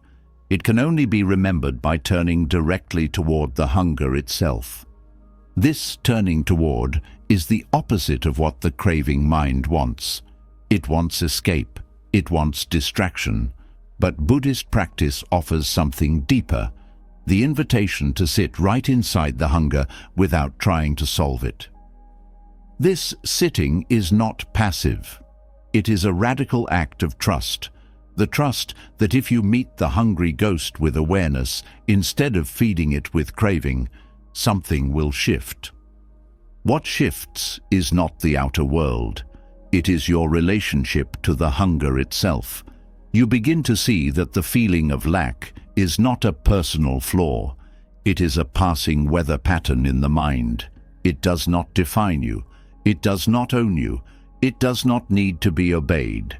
When you stop feeding the ghost with endless grasping, the ghost begins to shrink. This shrinking does not happen instantly.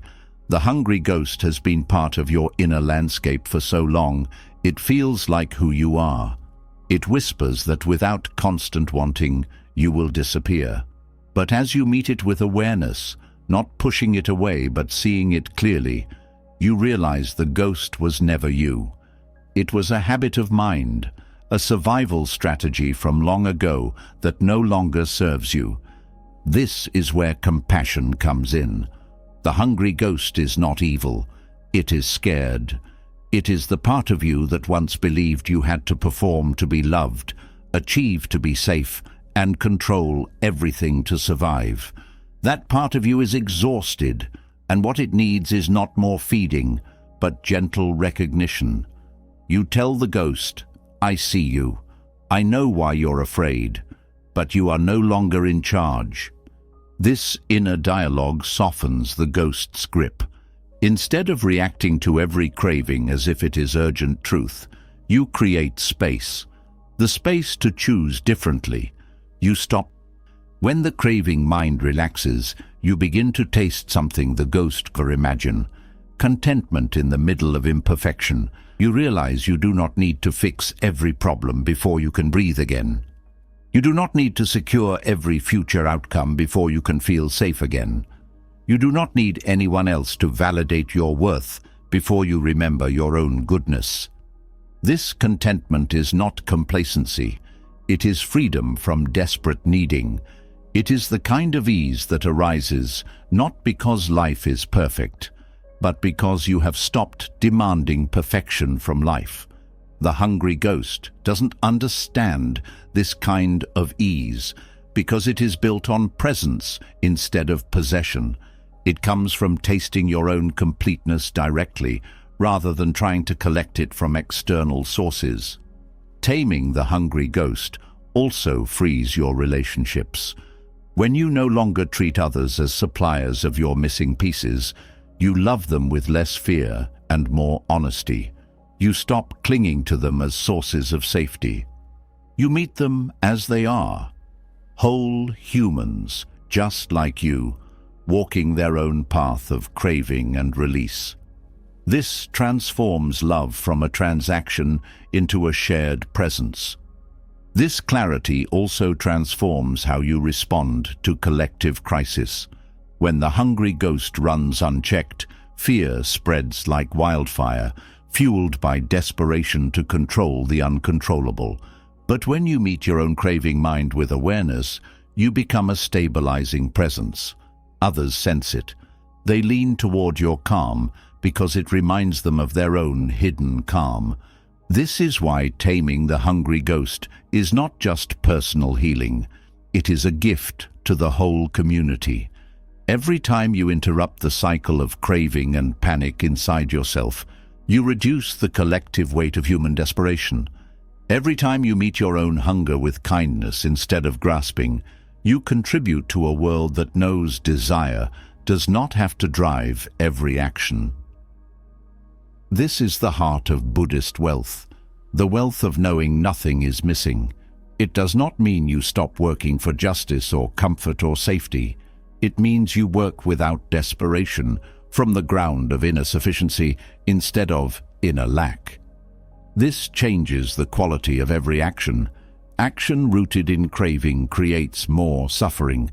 Action rooted in contentment creates space for real solutions. This contentment is not a gift from outside. It is a remembering, the remembering that your true nature was never broken. The hungry ghost forgot this, and so it ran from life to life, meal to meal, craving to craving, always reaching and never receiving. But you are not the ghost. You are the awareness that can meet the ghost with love and set it free. This freedom is not mystical. It is available now, in the simple act of pausing before you chase the next craving. In that pause lives the whole path. The chance to meet yourself not as a starving seeker, but as a being who was always enough. When the hungry ghost releases its grip and craving no longer controls every thought, something unexpected rises to the surface. Underneath the hunger, there is something that was waiting all along, the raw energy of suffering itself, no longer hidden under distraction or disguised as craving, but fully present and fully alive. This energy is not the enemy. It holds the seeds of your deepest wisdom, but only if you know how to meet it with something greater than analysis or avoidance. In the Buddhist world, suffering is not seen as a mistake to erase or a punishment to endure. It is understood as a teacher waiting to be honored. And one of the most ancient ways this honoring happens is through dharma, art, the practice of transforming suffering into expression, turning the raw material of heartbreak into something that illuminates truth for the one who creates and the one who witnesses. This is not art for decoration or entertainment. It is not about talent or performance. It is art as a spiritual offering, a bridge between the personal and the universal. In times of grief, fear, or despair, words often fail. The mind does not know how to explain what the heart feels, but art, poetry, chant, dance, and ritual allow the unspeakable to find shape, giving suffering a body it can move through, and in that movement, something opens. This practice stretches across Buddhist cultures, from the calligraphy of Zen monks in Japan, where each brushstroke is a meditation on impermanence, to the intricate sand mandalas of Tibetan monks, where beauty is created only to be destroyed, teaching the hands themselves that nothing can be held forever. These are not artistic hobbies. They are acts of direct teaching, where suffering is invited to reveal its truth, instead of being hidden or solved. In personal crises, the same possibility exists. When words fall short, the hands can speak. Writing a single line of truth, even if no one ever reads it, is an act of courage. Painting grief in color and form, without needing it to look beautiful, is a kind of prayer without words. Chanting a verse until sound itself carries the weight of sorrow out of the body is a form of healing no analysis can match. This is not self-expression for its own sake. It is expression as a way of discovering the Dharma hidden inside pain. When suffering is only felt inside the mind, it can become vague, endless, and suffocating. But when suffering is given shape, it becomes something you can see, touch, and even bow to. The act of creation turns suffering into something you can have a relationship with, instead of something you are trapped inside. This process works because suffering itself is not solid. It feels overwhelming when it is avoided or suppressed. But when you welcome it into form, you see that it constantly changes. The sadness you write today will not be the sadness you write tomorrow. The anger that colors your painting now will shift into something softer by the time the brush leaves the paper. This is the teaching of impermanence, not as philosophy, but as experience. In collective crises, this becomes even more powerful. In times of war, oppression, and disaster, Buddhist cultures have often responded not only with prayer and meditation, but with communal acts of expressive healing. Entire temples were built not just as places to pray, but as expressions of collective grief and collective hope. Each carving, each painted wall, each rhythmic chant carried the weight of suffering and transformed it into beauty, not to deny the pain, but to give it a place to rest. This does not erase injustice. It transforms the energy of despair into the energy of wisdom. It teaches that even in suffering there is creative power. Even when everything is lost, something can still be offered. This is why Buddhist art is so often born from monastic communities that understood hardship intimately: exile, persecution, famine. The art that emerged was not from comfort. It was from the heart's refusal to let suffering be the final word. On a personal level, this means the moments when you feel most powerless are the moments when you are most invited to create something, not to distract yourself, but to let suffering show you what it has come to teach. This might mean writing a letter to the fear itself, addressing your pain directly instead of talking about it in the third person. It might mean creating a personal ritual, lighting a candle each morning not to escape the grief, but to bow to it with respect. This is the opposite of numbing out. It is a radical act of presence, the refusal to turn away even when turning away feels easier. This is why many Buddhist cultures teach that the hands must practice as much as the mind, because the hands know how to carry suffering differently than thoughts do. The hands know how to make offerings even when the heart breaks. This is why ritual is also part of Dharma art. When monks chant for the dead or write prayers for the sick, they are not pretending they can control fate. They are giving form to love, turning inner care into outer action. This outer action calms the inner storm, because the heart knows it has done what it could, not to fix the world, but to offer beauty and truth back to it. This offering does not require anyone to see it. The sand mandala is swept away. The calligraphy scroll is burned. The chant dissolves into silence. This impermanence is the point. The art does not need to last to be meaningful.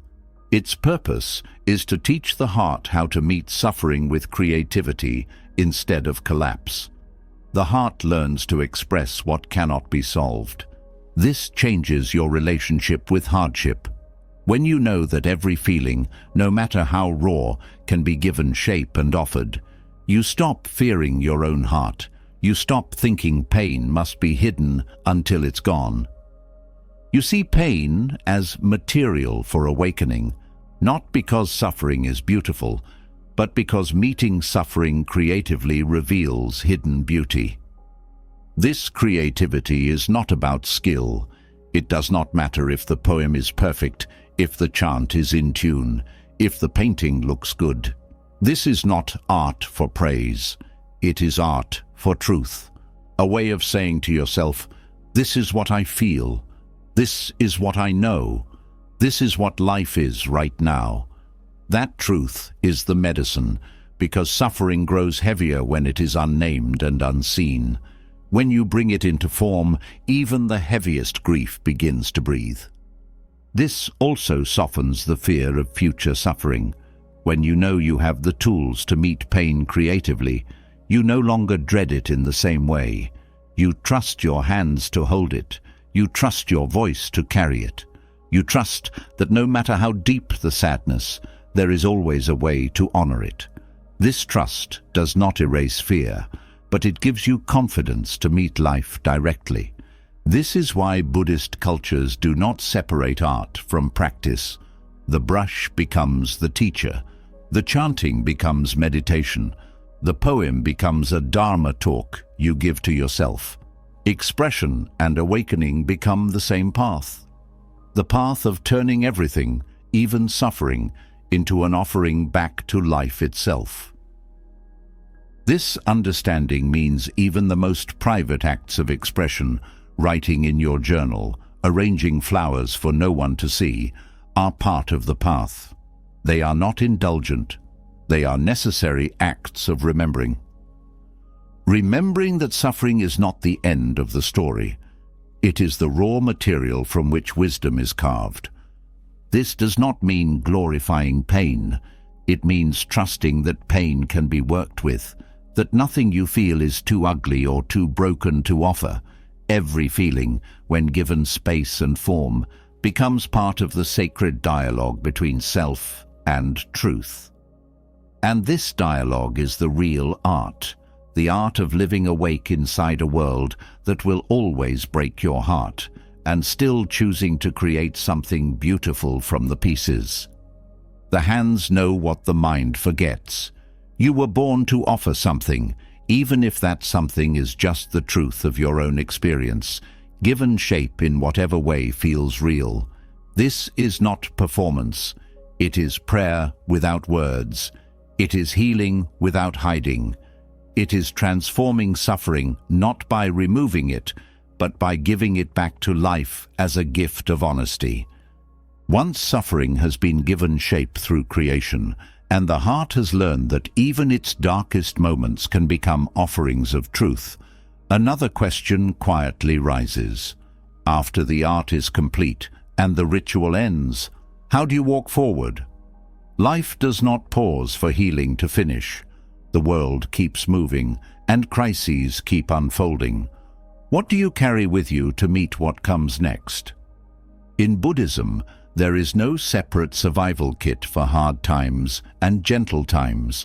There is only the path itself, and at the heart of this path are the 6 paramitas, 6 qualities that are not abstract ideals, but practical survival skills for the soul. They are not just virtues to admire. They are tools to use when life burns. Each one becomes a kind of medicine for a different form of suffering, and together they form a complete way of being when the ground shakes beneath your feet. The first of these skills is generosity. Most people think of generosity as something you offer when you feel full and safe. But in Buddhist practice, generosity is a survival tool exactly when you feel most empty. When fear tells you to close your hands and guard what little you have, generosity opens the hand anyway. It breaks the spell of scarcity by showing you directly that you are never too poor to give. This is not limited to money. In times of personal crisis, the most powerful gift you can offer is presence itself, your attention, your care, your willingness to witness someone else's pain, even while carrying your own. Generosity becomes the antidote to isolation, because when you offer even a small kindness, you remember you still have something to give. And this breaks the inner story that says you are powerless. This giving is not self-sacrifice. It is a reclaiming of your own capacity to affect the world, even when you cannot control your own life. It shifts the inner focus from what is missing to what can I offer right now? And in that shift, the mind tastes freedom, not because problems disappear, but because you are no longer a prisoner of your own fear. The second skill is morality. In times of fear, morality can feel like a luxury, something you follow when life is easy. But morality is not about rules for rules' sake.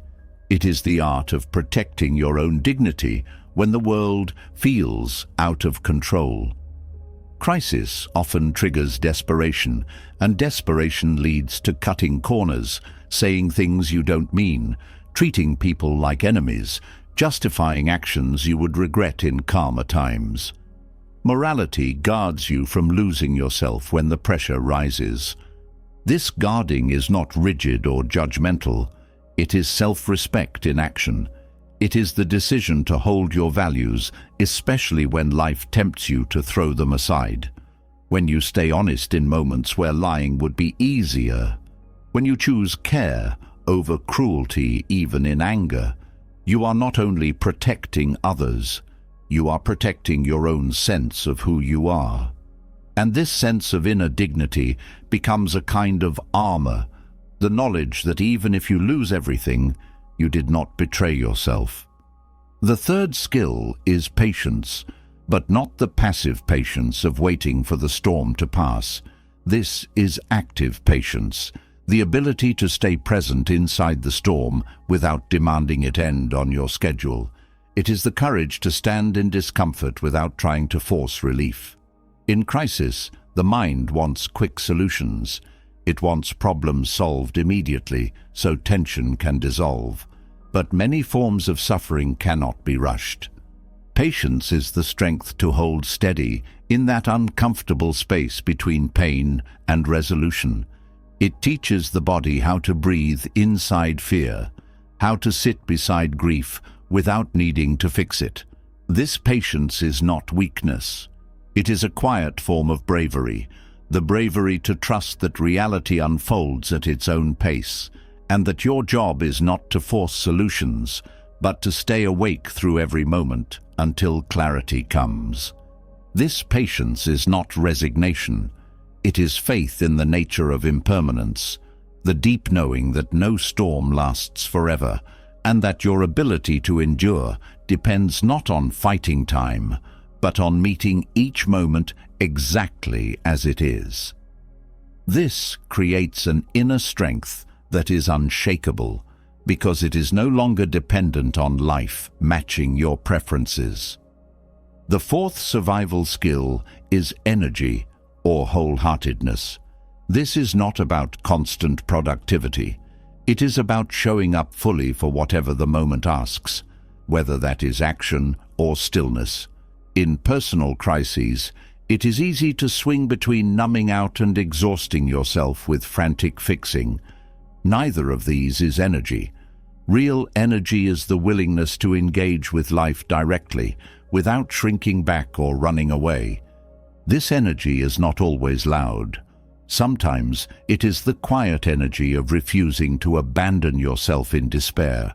Sometimes it is the fierce energy of taking action, even when action feels impossible. And sometimes it is the steady energy of returning to practice, even when the mind says practice will not help. This kind of energy does not come from force. It comes from devotion to staying awake, the understanding that every moment is an opportunity to deepen. The fifth skill is meditation, but not just formal sitting practice. Meditation as a survival skill means the ability to return to direct experience when the mind spins into stories. It means coming back to the body when thoughts become unbearable. It means learning to trust the bare reality of this breath more than the imagined disasters of the future. This returning is the antidote to panic, because panic lives in imagined time. Meditation anchors you in the only time suffering can actually be met, now.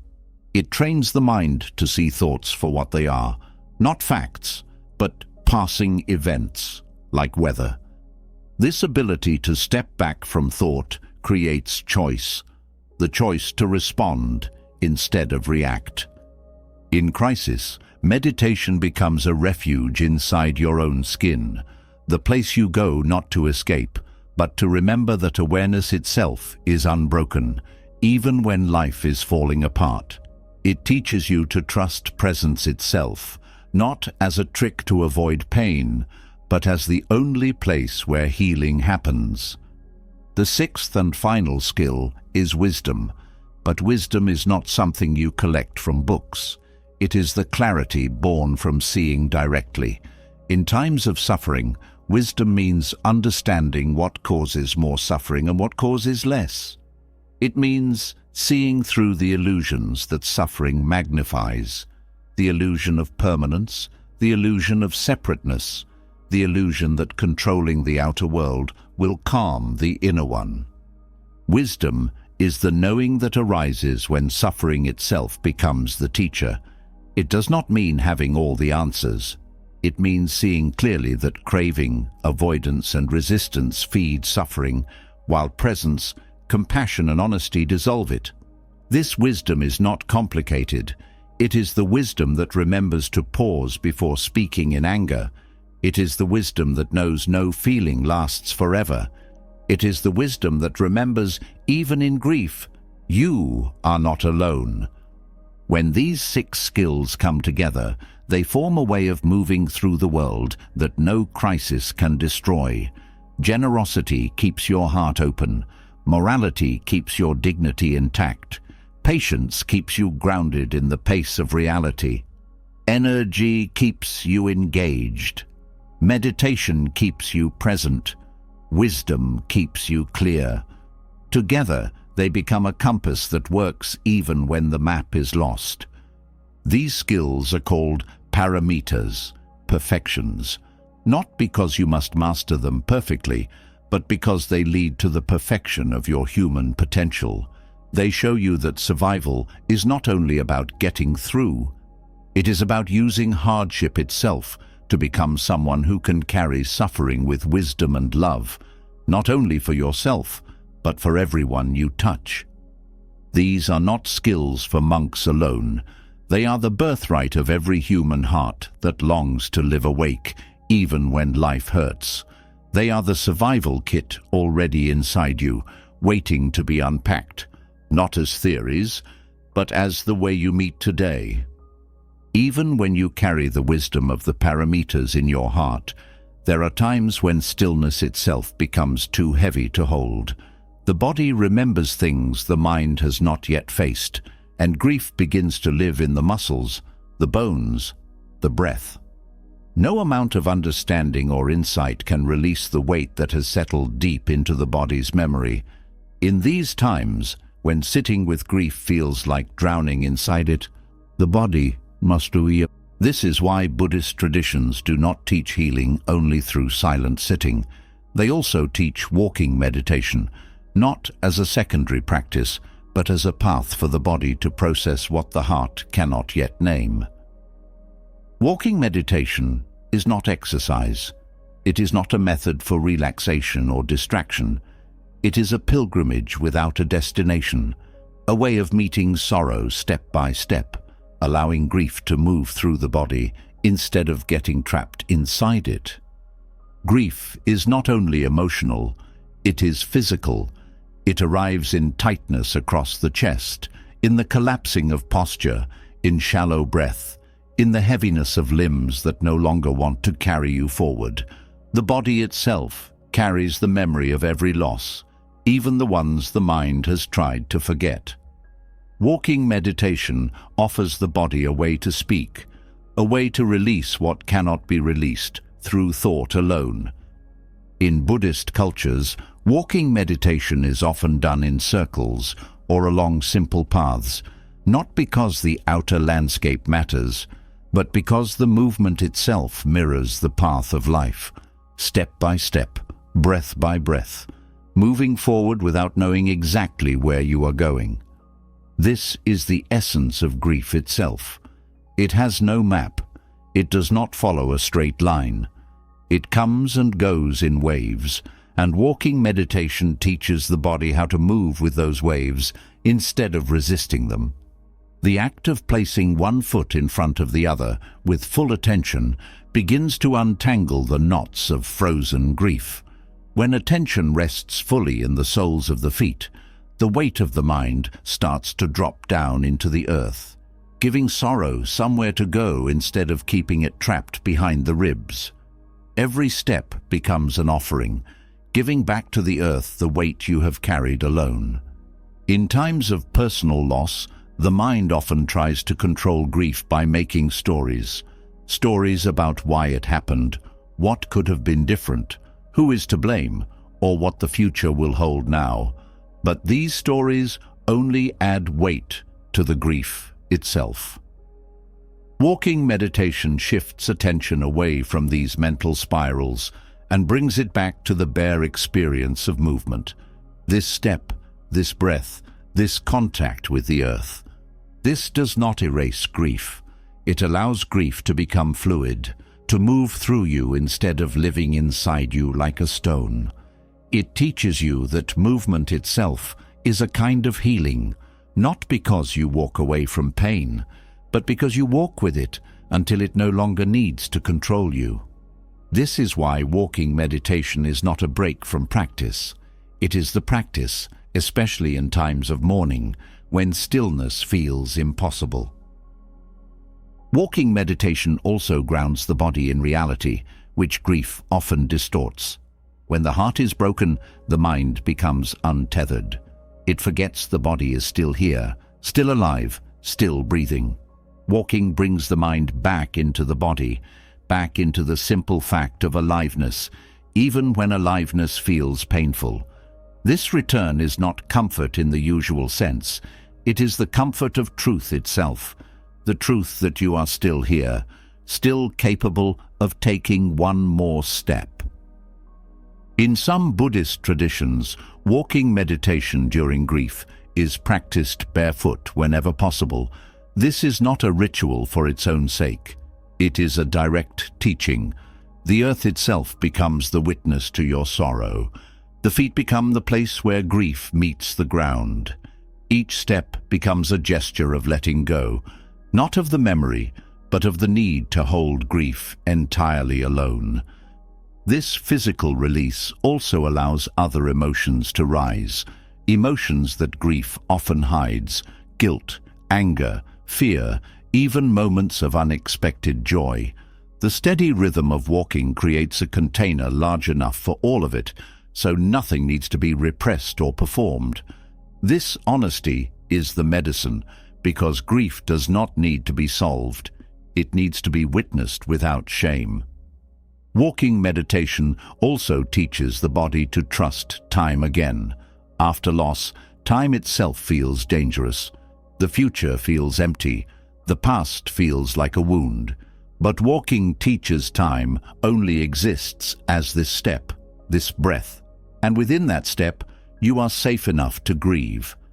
This is not about moving on. It is about moving with, learning to carry sorrow in motion instead of trying to lock it away. This motion is not aimless. It follows the oldest spiritual truth, that the path itself is the healing. There is no end point where you are finally free of grief. There is only the willingness to keep walking, to let sorrow move at its own pace, to let each step become an act of remembrance and release at the same time. This dissolves the illusion that grief must end before life can continue. Instead, life and grief walk together. In some monasteries, walking meditation is done silently in community, each person carrying their own inner weight, but walking side by side. This silent companionship reminds the body that grief is not a private burden. Even when no words are spoken, the simple fact of moving together softens isolation. This is why walking meditation can also be offered in remembrance ceremonies, where communities walk not to escape sorrow, but to honor it together. On a personal level, walking meditation also becomes a ritual of return. After loss, it is tempting to shut down, to retreat from life itself. Walking practice becomes a way of gently returning to the world, not all at once, but step by step. Each step says, I am still here. I am still capable of movement. I am still part of life. This is the quietest form of courage, the courage to show up again, even with a broken heart. This return also teaches the body to trust itself again. After trauma, the body often feels like the enemy, a place where pain lives, a reminder of what has been lost. Walking meditation restores the sense that the body is also a refuge, a place that can hold sorrow without collapsing. This trust does not come from forcing positivity. It comes from feeling the ground under your feet over and over until the body remembers it belongs to the earth. This belonging is the final gift of walking meditation. Grief often makes you feel separate from life itself, cut off from the living, from beauty, from meaning. But walking brings you back into the fabric of the world, where your breath joins the wind, your steps touch the same earth that holds all ancestors, and your movement becomes part of the ancient rhythm of loss and renewal that every being walks through. This is why Buddhist cultures do not treat walking meditation as a small practice. It is recognized as a form of pilgrimage, not to a distant temple, but to the very heart of your own grief, your own healing, your own unbreakable belonging to life itself. Each step is both ordinary and sacred. Ordinary because it is just walking, sacred because it is the body praying without words, asking for nothing except the courage to keep moving. This courage is not about fixing grief.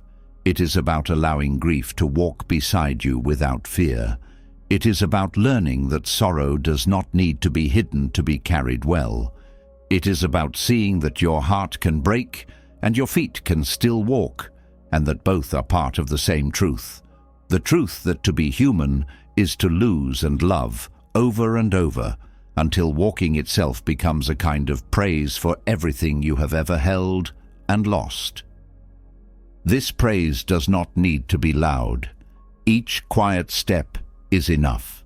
Each step says, I will not run from this pain. I will not rush to solve what cannot be solved. I will walk with care. I will breathe with honesty. I will trust the earth to hold what is too heavy for me alone.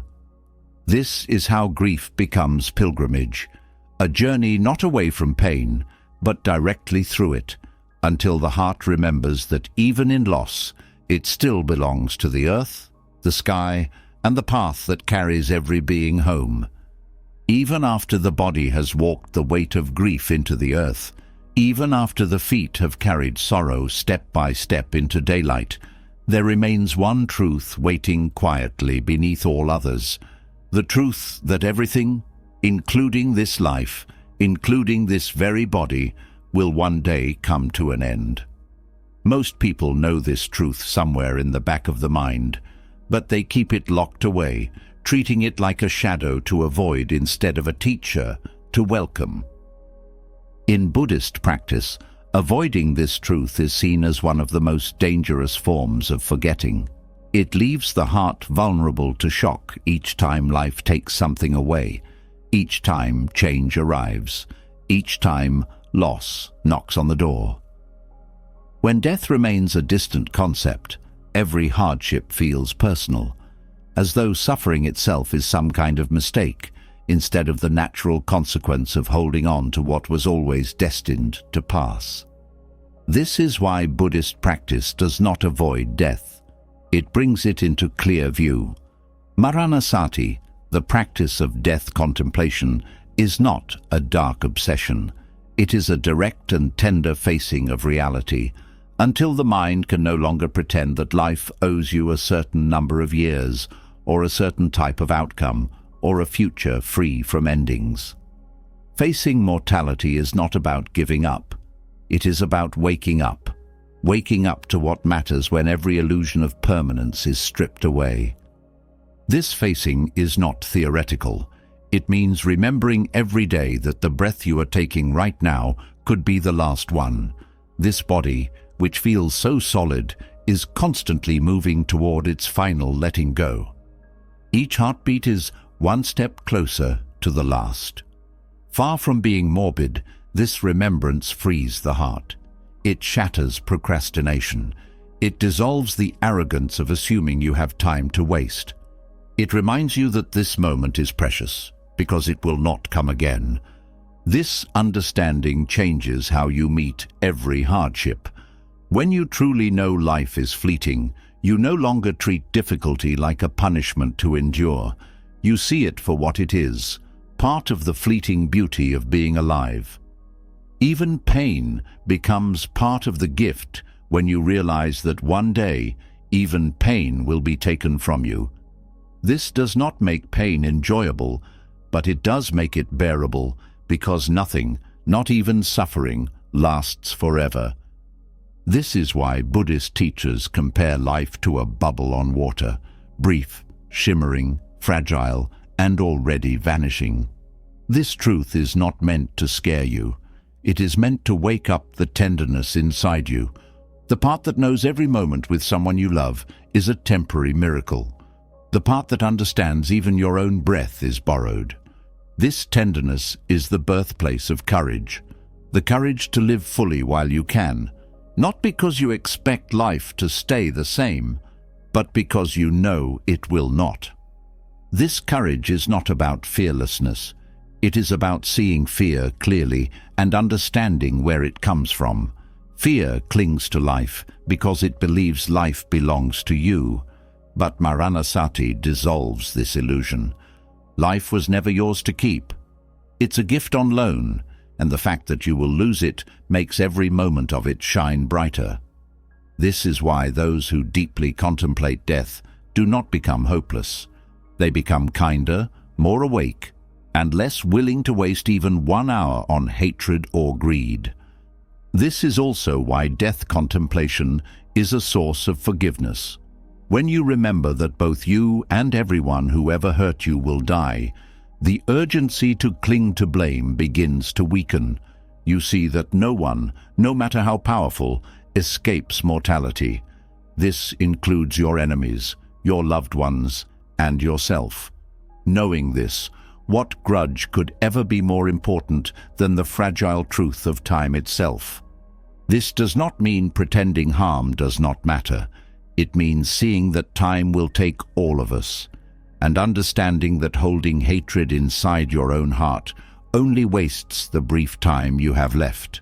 Maranasati is not only about your own death. It is about seeing that everyone is walking toward the same ending, whether they admit it or not. This shared fate dissolves the illusion of separation because no one is spared. This contemplation also frees you from the tyranny of perfectionism.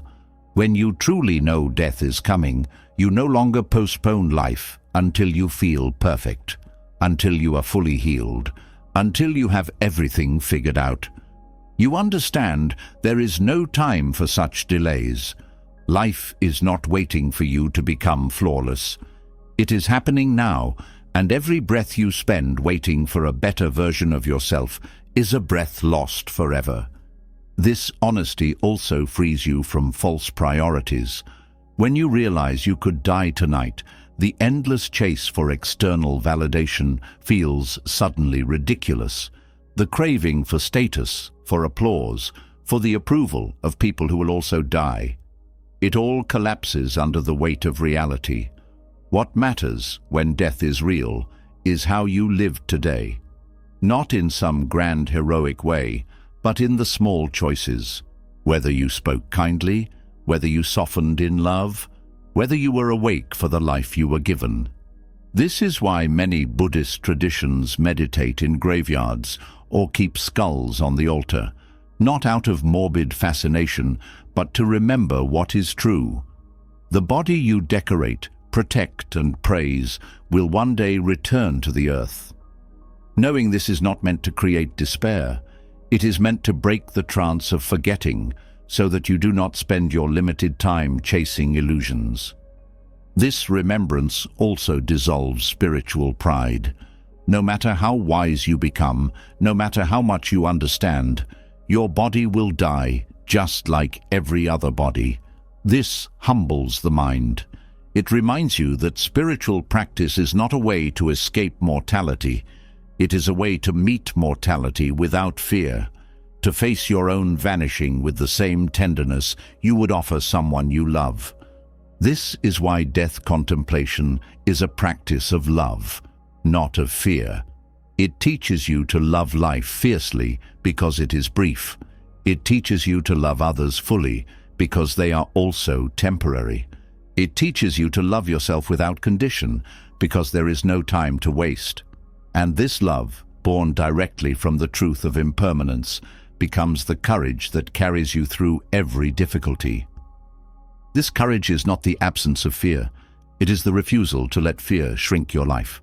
When you know death is coming, you no longer wait for the perfect time to love, to forgive, to create, to speak your truth. You understand this breath is your only guarantee, and that makes you brave enough to live fully now, not because you know what comes next, but because you know this moment is already enough. This courage also transforms how you meet aging and illness. When death is denied, aging becomes a source of terror. When death is contemplated daily, aging becomes an invitation, a reminder that every line on your face is a mark of having lived. Every ache in the body is a teacher pointing toward letting go. You stop seeing aging as failure and start seeing it as the final teaching. The teaching that nothing stays, and that the beauty of life is inseparable from its fleeting nature. This understanding also softens attachment to identity.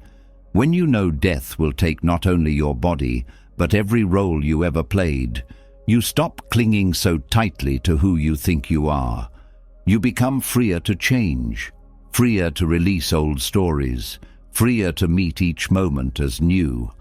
This flexibility makes you resilient, because when identity is not a prison, change is not a threat. Maranasati also dissolves the fear of failure. When death is real, failure loses its teeth. You understand the real failure is not losing or making mistakes. The real failure is never having shown up fully for your life. With death at your side, you stop waiting for permission to live boldly. You stop holding back your love. You stop shrinking to fit someone else's idea of safety. Because what do you have to lose when everything is already passing? This freedom, born from remembering death, becomes the doorway to real life. Not life postponed until conditions improve, but life lived now, heart open, awake, and unafraid to vanish, because you already made peace with the vanishing itself. When you face your own mortality directly and stop running from the truth that everything you hold will one day dissolve, there is a silence that follows. It is the silence of understanding that there is nowhere left to hide and no illusion left to lean on. This silence can feel like freedom, but it can also feel like standing on the edge of a cliff with no railing, staring into a vastness too large for the heart to hold. It is in this silence, when the old comforts no longer work and the mind can no longer pretend to be in control, that the need for refuge becomes clear. The word refuge is often misunderstood. It is not escape. It is not a place to hide from reality. In Buddhist practice, refuge means a source of safety that does not depend on outer circumstances. It means something you can turn toward when life itself feels unbearable, not to numb out, but to be reminded of what does not break, even when everything else falls apart. This kind of refuge is not found in possessions or even in personal strength. It's found in the three jewels, the Buddha, the Dharma, and the Sangha. Taking refuge in the Buddha does not mean worshipping a historical figure. It means remembering that awakening is possible, even in this life, even for you. It means turning toward the example of someone who walked through confusion, loss, and fear, and still found clarity. This reminder is not meant to inspire blind faith.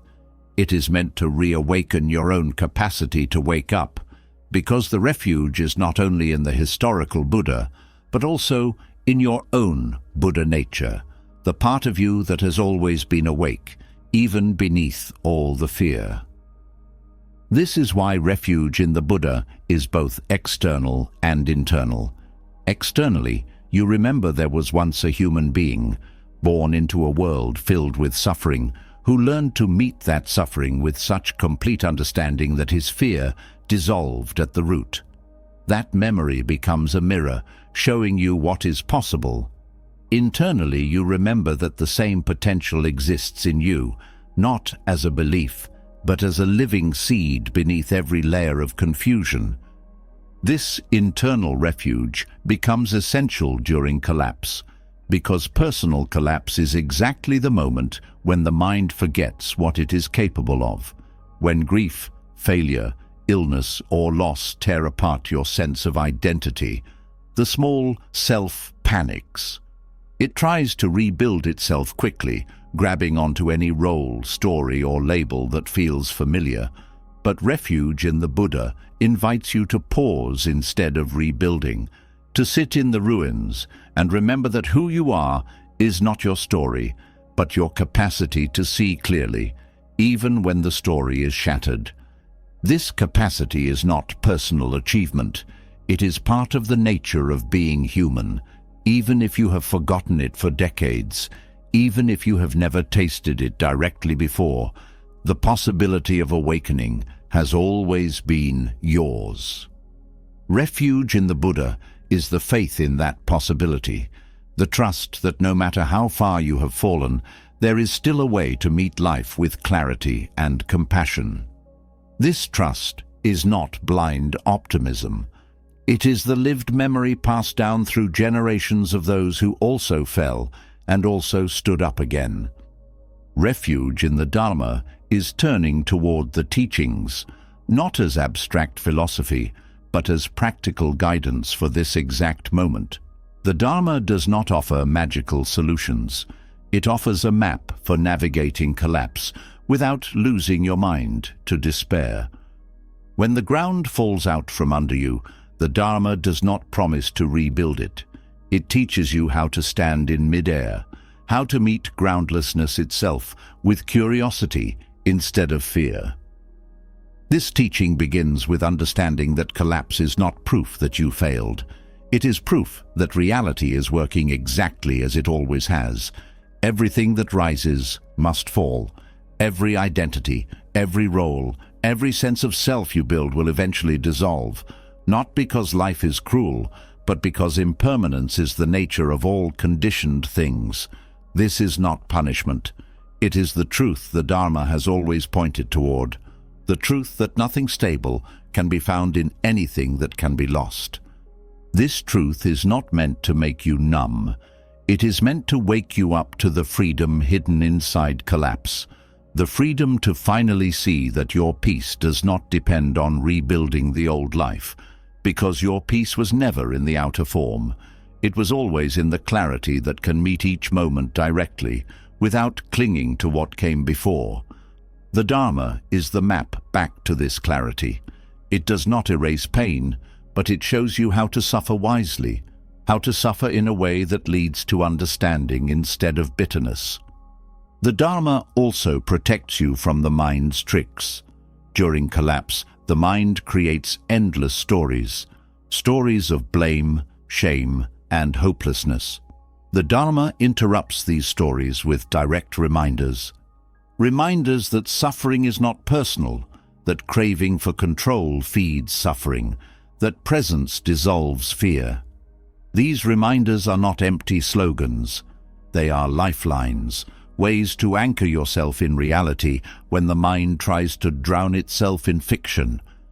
Refuge in the Sangha means turning toward the community, not as a social club, but as a circle of shared courage. In personal collapse, isolation is dangerous. The mind believes its suffering is unique, its failures unforgivable, its fears unspeakable. But when you sit in the presence of others who also know suffering, who also know fear, who also have faced the shattering of identity, isolation cracks open. You remember that collapse is not exile. It is a doorway into the shared human condition. This is why the Sangha is a jewel. It is a refuge in shared humanity, a place where you no longer have to pretend to be fine, because everyone understands the truth you are carrying. In this space, the burden lightens. Not because others fix your pain, but because being seen in your rawness dissolves the illusion that you were ever alone. Sangha also keeps you honest. When collapse tempts you to numb out, to turn away from practice, to disappear into old habits, the presence of others who are still walking the path reminds you that you do not have to vanish. Their steadiness becomes your reminder that even now there is still a path beneath your feet, even if you cannot see it yet. This is why refuge in the Sangha is a form of protection, not from pain, but from the mind's tendency to isolate itself in pain. When you are surrounded by others who also sit with grief, who also bow to impermanence, who also return to the Dharma when life falls apart, your own strength is remembered through theirs. This is not dependency. It is the strength of being part of something larger than yourself. Taken together, the three jewels become a complete safety net, not a net that catches you so you never fall, but a net that catches you when you do. The Buddha reminds you that awakening is possible even now. The Dharma reminds you that there is a way to meet suffering wisely, even now. The Sangha reminds you that you do not have to meet this alone. This is why taking refuge is not a ceremonial moment. It is a daily act. Every time you remember the Buddha's courage, every time you return to the teachings, every time you lean into the presence of others on the path, you're taking refuge again. And each time you take refuge, you remember that no matter how deep the collapse, the ground of awakening is still beneath your feet. This is the secret strength of Buddhist practice. It does not promise you will never break. It promises that even when you break, you can fall into refuge instead of falling into despair. The refuge was always there.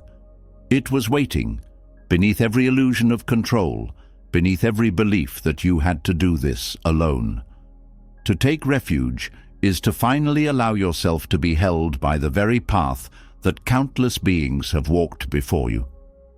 Beings who also lost everything, who also doubted, who also despaired, and who also found that awakening can rise even from ruins. This is why refuge is called a jewel, not because it sparkles, but because it is precious beyond measure, the treasure that cannot be taken by time, by loss, or even by death. The refuge is already here. You only have to remember where to look.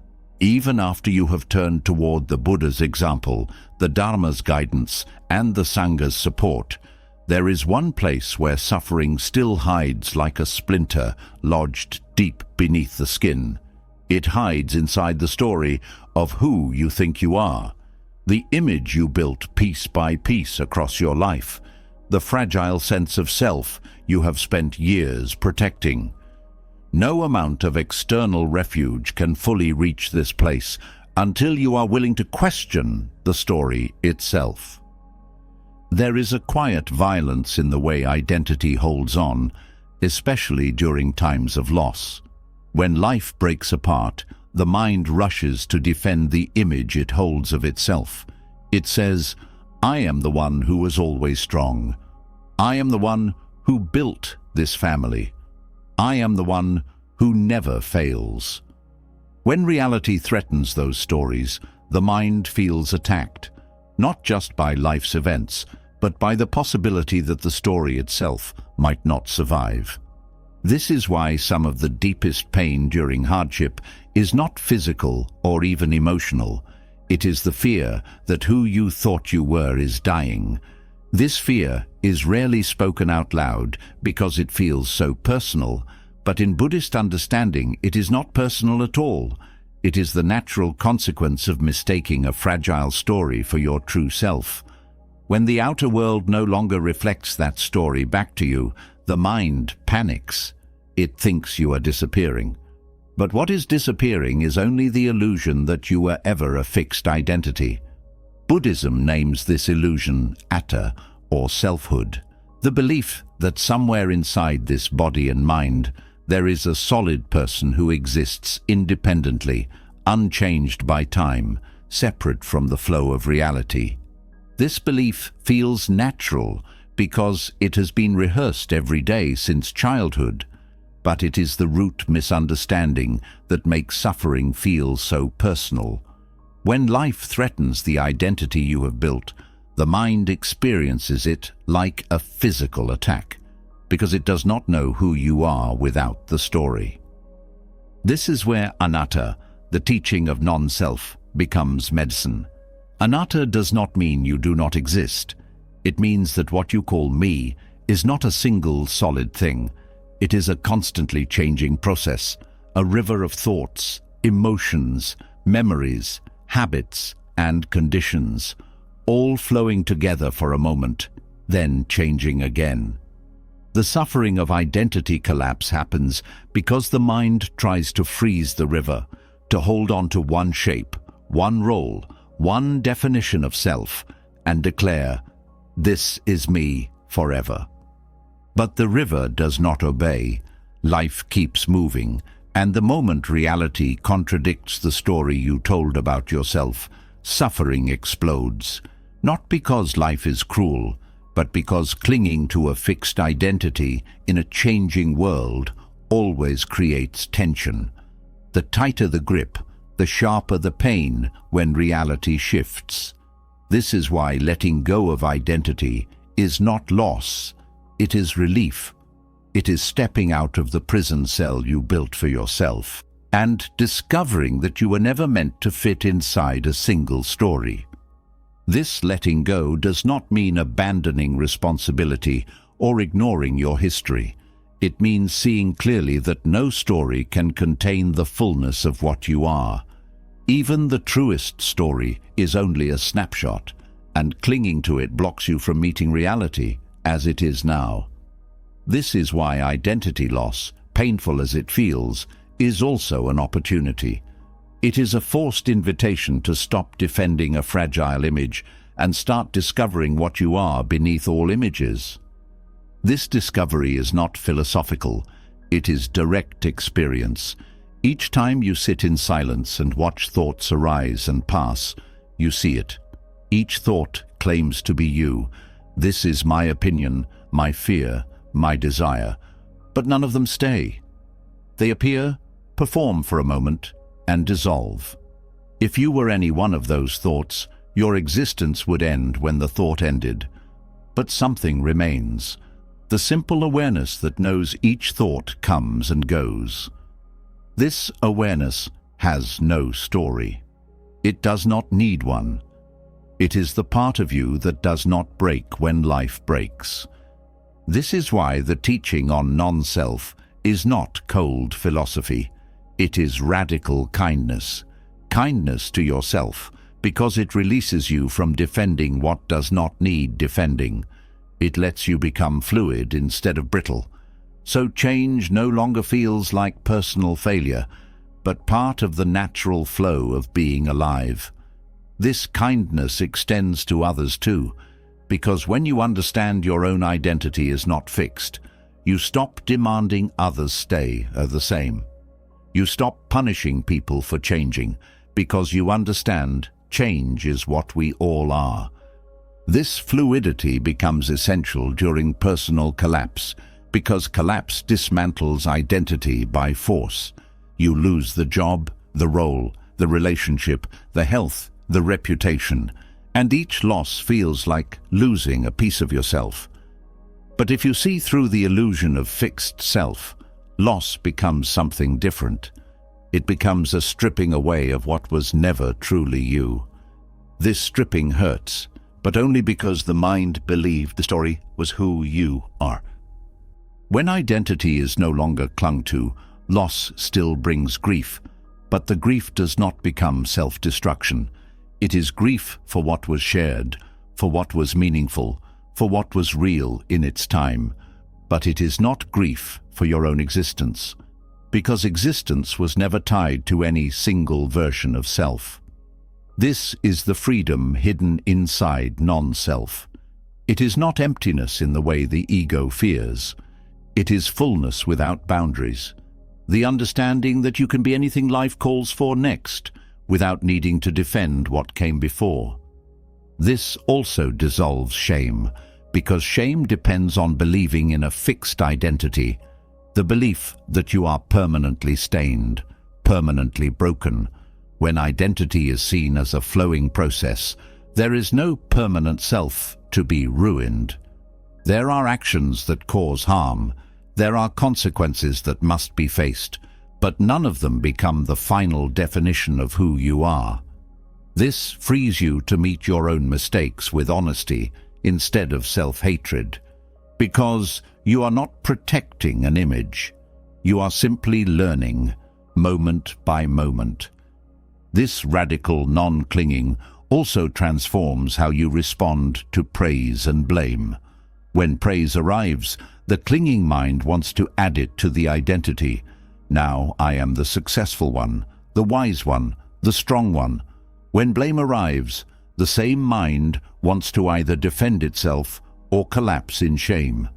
But when identity is not clung to, praise and blame become weather, passing conditions that do not define the sky itself. You still feel them, but they no longer decide your worth. This freedom is not numbness. It is flexibility. It means you can meet life as it is, without needing to constantly protect or rebuild an identity. This flexibility is strength, because it allows you to bend without breaking, to move without losing yourself, because there is no rigid self to lose. This is why in Buddhist practice, softness is power, the softness of meeting reality directly without demanding it protect your sarina. This also dissolves the fear of being misunderstood, because when identity is no longer a performance, other people's opinions lose their grip. Their praise no longer inflates you. Their judgment no longer crushes you. You become free to be seen as you are, without editing yourself to fit an image. This is not recklessness. It is honesty, the honesty of no longer living inside a costume.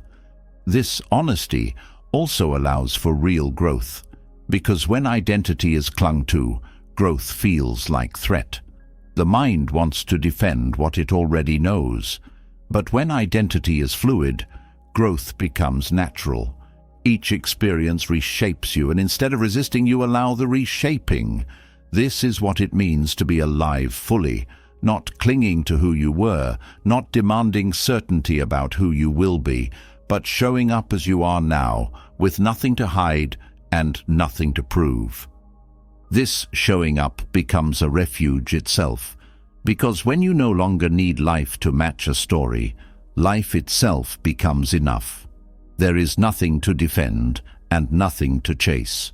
You are already whole, not because you are perfect, but because you stopped believing you needed to be any particular version of yourself. This is the peace hidden inside non-self, not the peace of having no problems, but the peace of no longer making problems out of change. What you are is this moment's unfolding, not the story you built to explain yourself. When you let go of the story, you discover freedom was always here, hiding beneath the clinging mind, waiting to be remembered, waiting to breathe you back into life without fear. When identity loses its grip and the need to defend a fixed version of yourself begins to fall away, there is a strange silence that often follows, without the weight of constantly protecting who you thought you were. A new kind of spaciousness opens, but within that space, something unsettling can rise. Doubt appears, not just about who you are, but about the path itself. When life shakes your foundations, even your faith in practice can feel unstable. What once felt clear can suddenly feel empty of meaning, and the methods you trusted may feel lifeless in your hands. This is not failure. This is part of the path itself. Every spiritual journey passes through these dry and uncertain places, where the clarity that once felt unshakable fades into fog. Even faith itself becomes something you question, not because you did something wrong, but because doubt is woven into the fabric of awakening. To see this clearly is the first antidote to despair, because when you understand that doubt is not personal, you no longer have to fight it like an enemy. You can meet it like a teacher. In Buddhist practice, doubt is called vicikiccha, and it is considered one of the 5 hindrances, mental states that cloud clarity and block direct seeing. But unlike the other hindrances, doubt carries a unique sting because it does not just question the moment. It questions the path itself. It whispers that practice might be pointless, that the teachers were wrong, that everything you trusted might have been a waste of time. This kind of doubt hurts more than ordinary confusion because it touches the core of what gave you strength. When faith falters, you are not just losing confidence in a method, you are losing the sense that your life has direction. This is why spiritual doubt feels so heavy during crisis. It is not simply that life becomes difficult, it is that the inner compass stops working. You cannot locate your own North Star. Even meditation, which once felt like home, can feel hollow. Even teachings that once opened your heart can sound like empty words. This dryness is not a sign of failure. It is a doorway to deeper faith, but only if you are willing to stay with it, instead of running to quick replacements. This willingness begins by understanding that faith was never supposed to be blind belief. In Buddhist practice, faith is trust born from direct experience. It is not something you are told to have. It is something that grows each time you see for yourself that the teachings work, even if only for a moment. The purpose of practice was never to build a perfect faith that never doubts. The purpose was to create the conditions for doubt, to reveal its own truth. That truth is this: doubt is not your enemy. It is your longing for something real. It arises not because you are weak, but because you refuse to settle for shallow answers. It is the voice of your own sincerity, demanding something deeper than borrowed belief.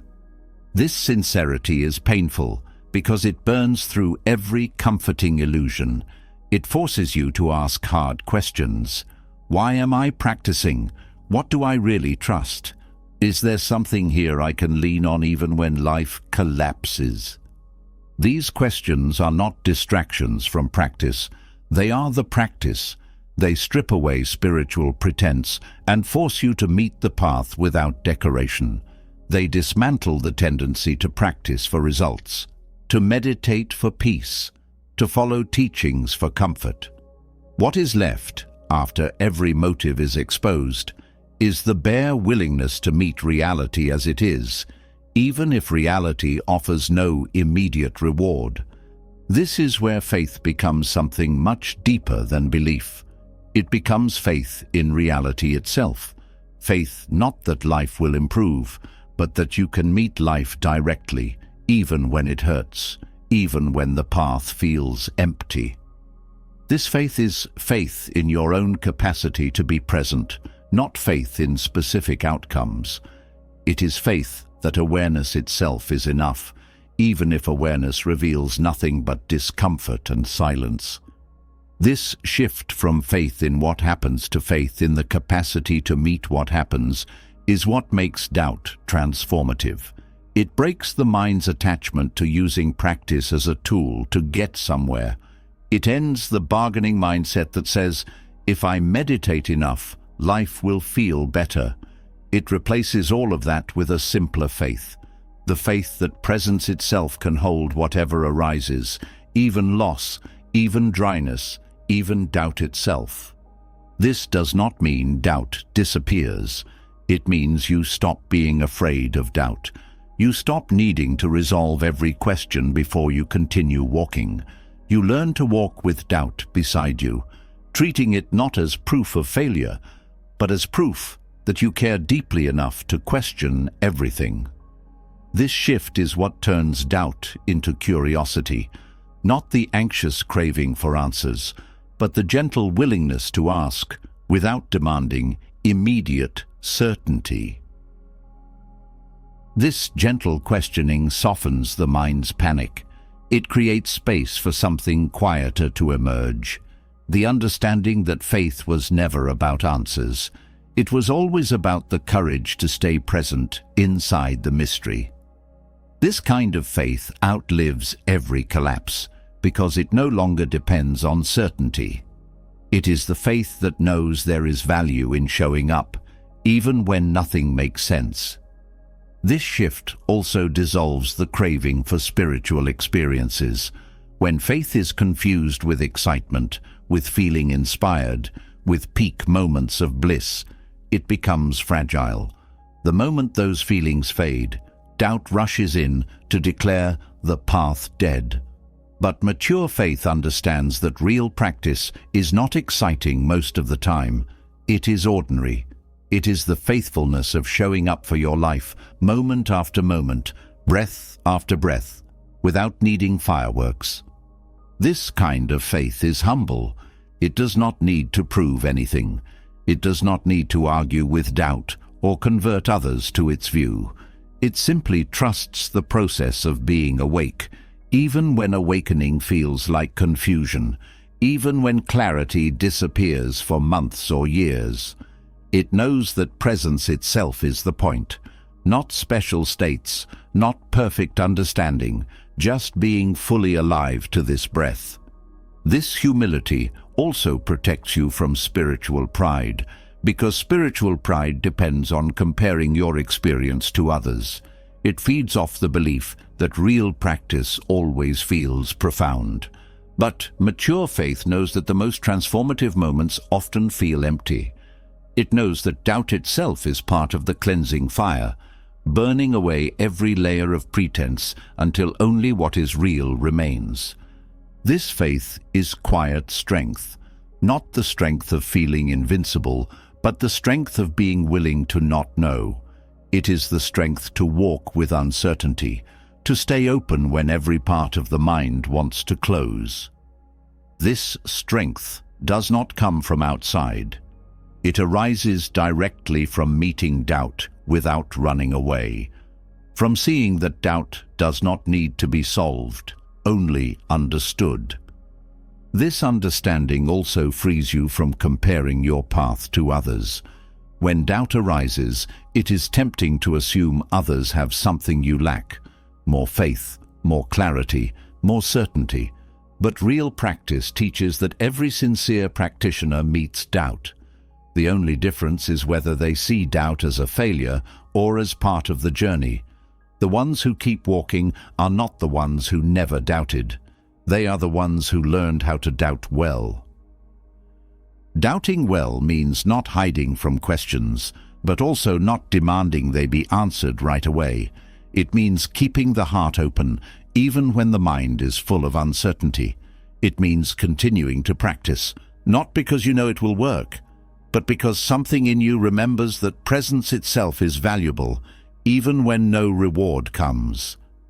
This is why the Buddha never asked for blind belief. He asked for direct seeing, and direct seeing requires walking through doubt with eyes wide open, not rejecting it, not dramatizing it, just meeting it as one more aspect of reality. This direct meeting is what makes faith resilient, because it is no longer a fragile belief. It becomes a trust born from seeing that even doubt itself can be held with compassion. When faith falters, what remains is the choice to stay present anyway. That choice is faith, not faith in answers, not faith in outcomes, but faith in the power of awareness itself, even when awareness meets nothing but silence. This is how doubt becomes the gate to unshakable trust. The trust that awareness, even when it holds doubt, is already enough. After walking through every teaching, every piece of ancient wisdom, and every tool that Buddhism offers for difficult times, one truth becomes impossible to ignore. Strength was never about avoiding suffering. It was always about how you meet it. This path does not promise to erase hardship, and it never offered shortcuts to happiness. Instead, it opens the door to something deeper, the ability to stand fully awake inside your own life, even when it trembles beneath your feet.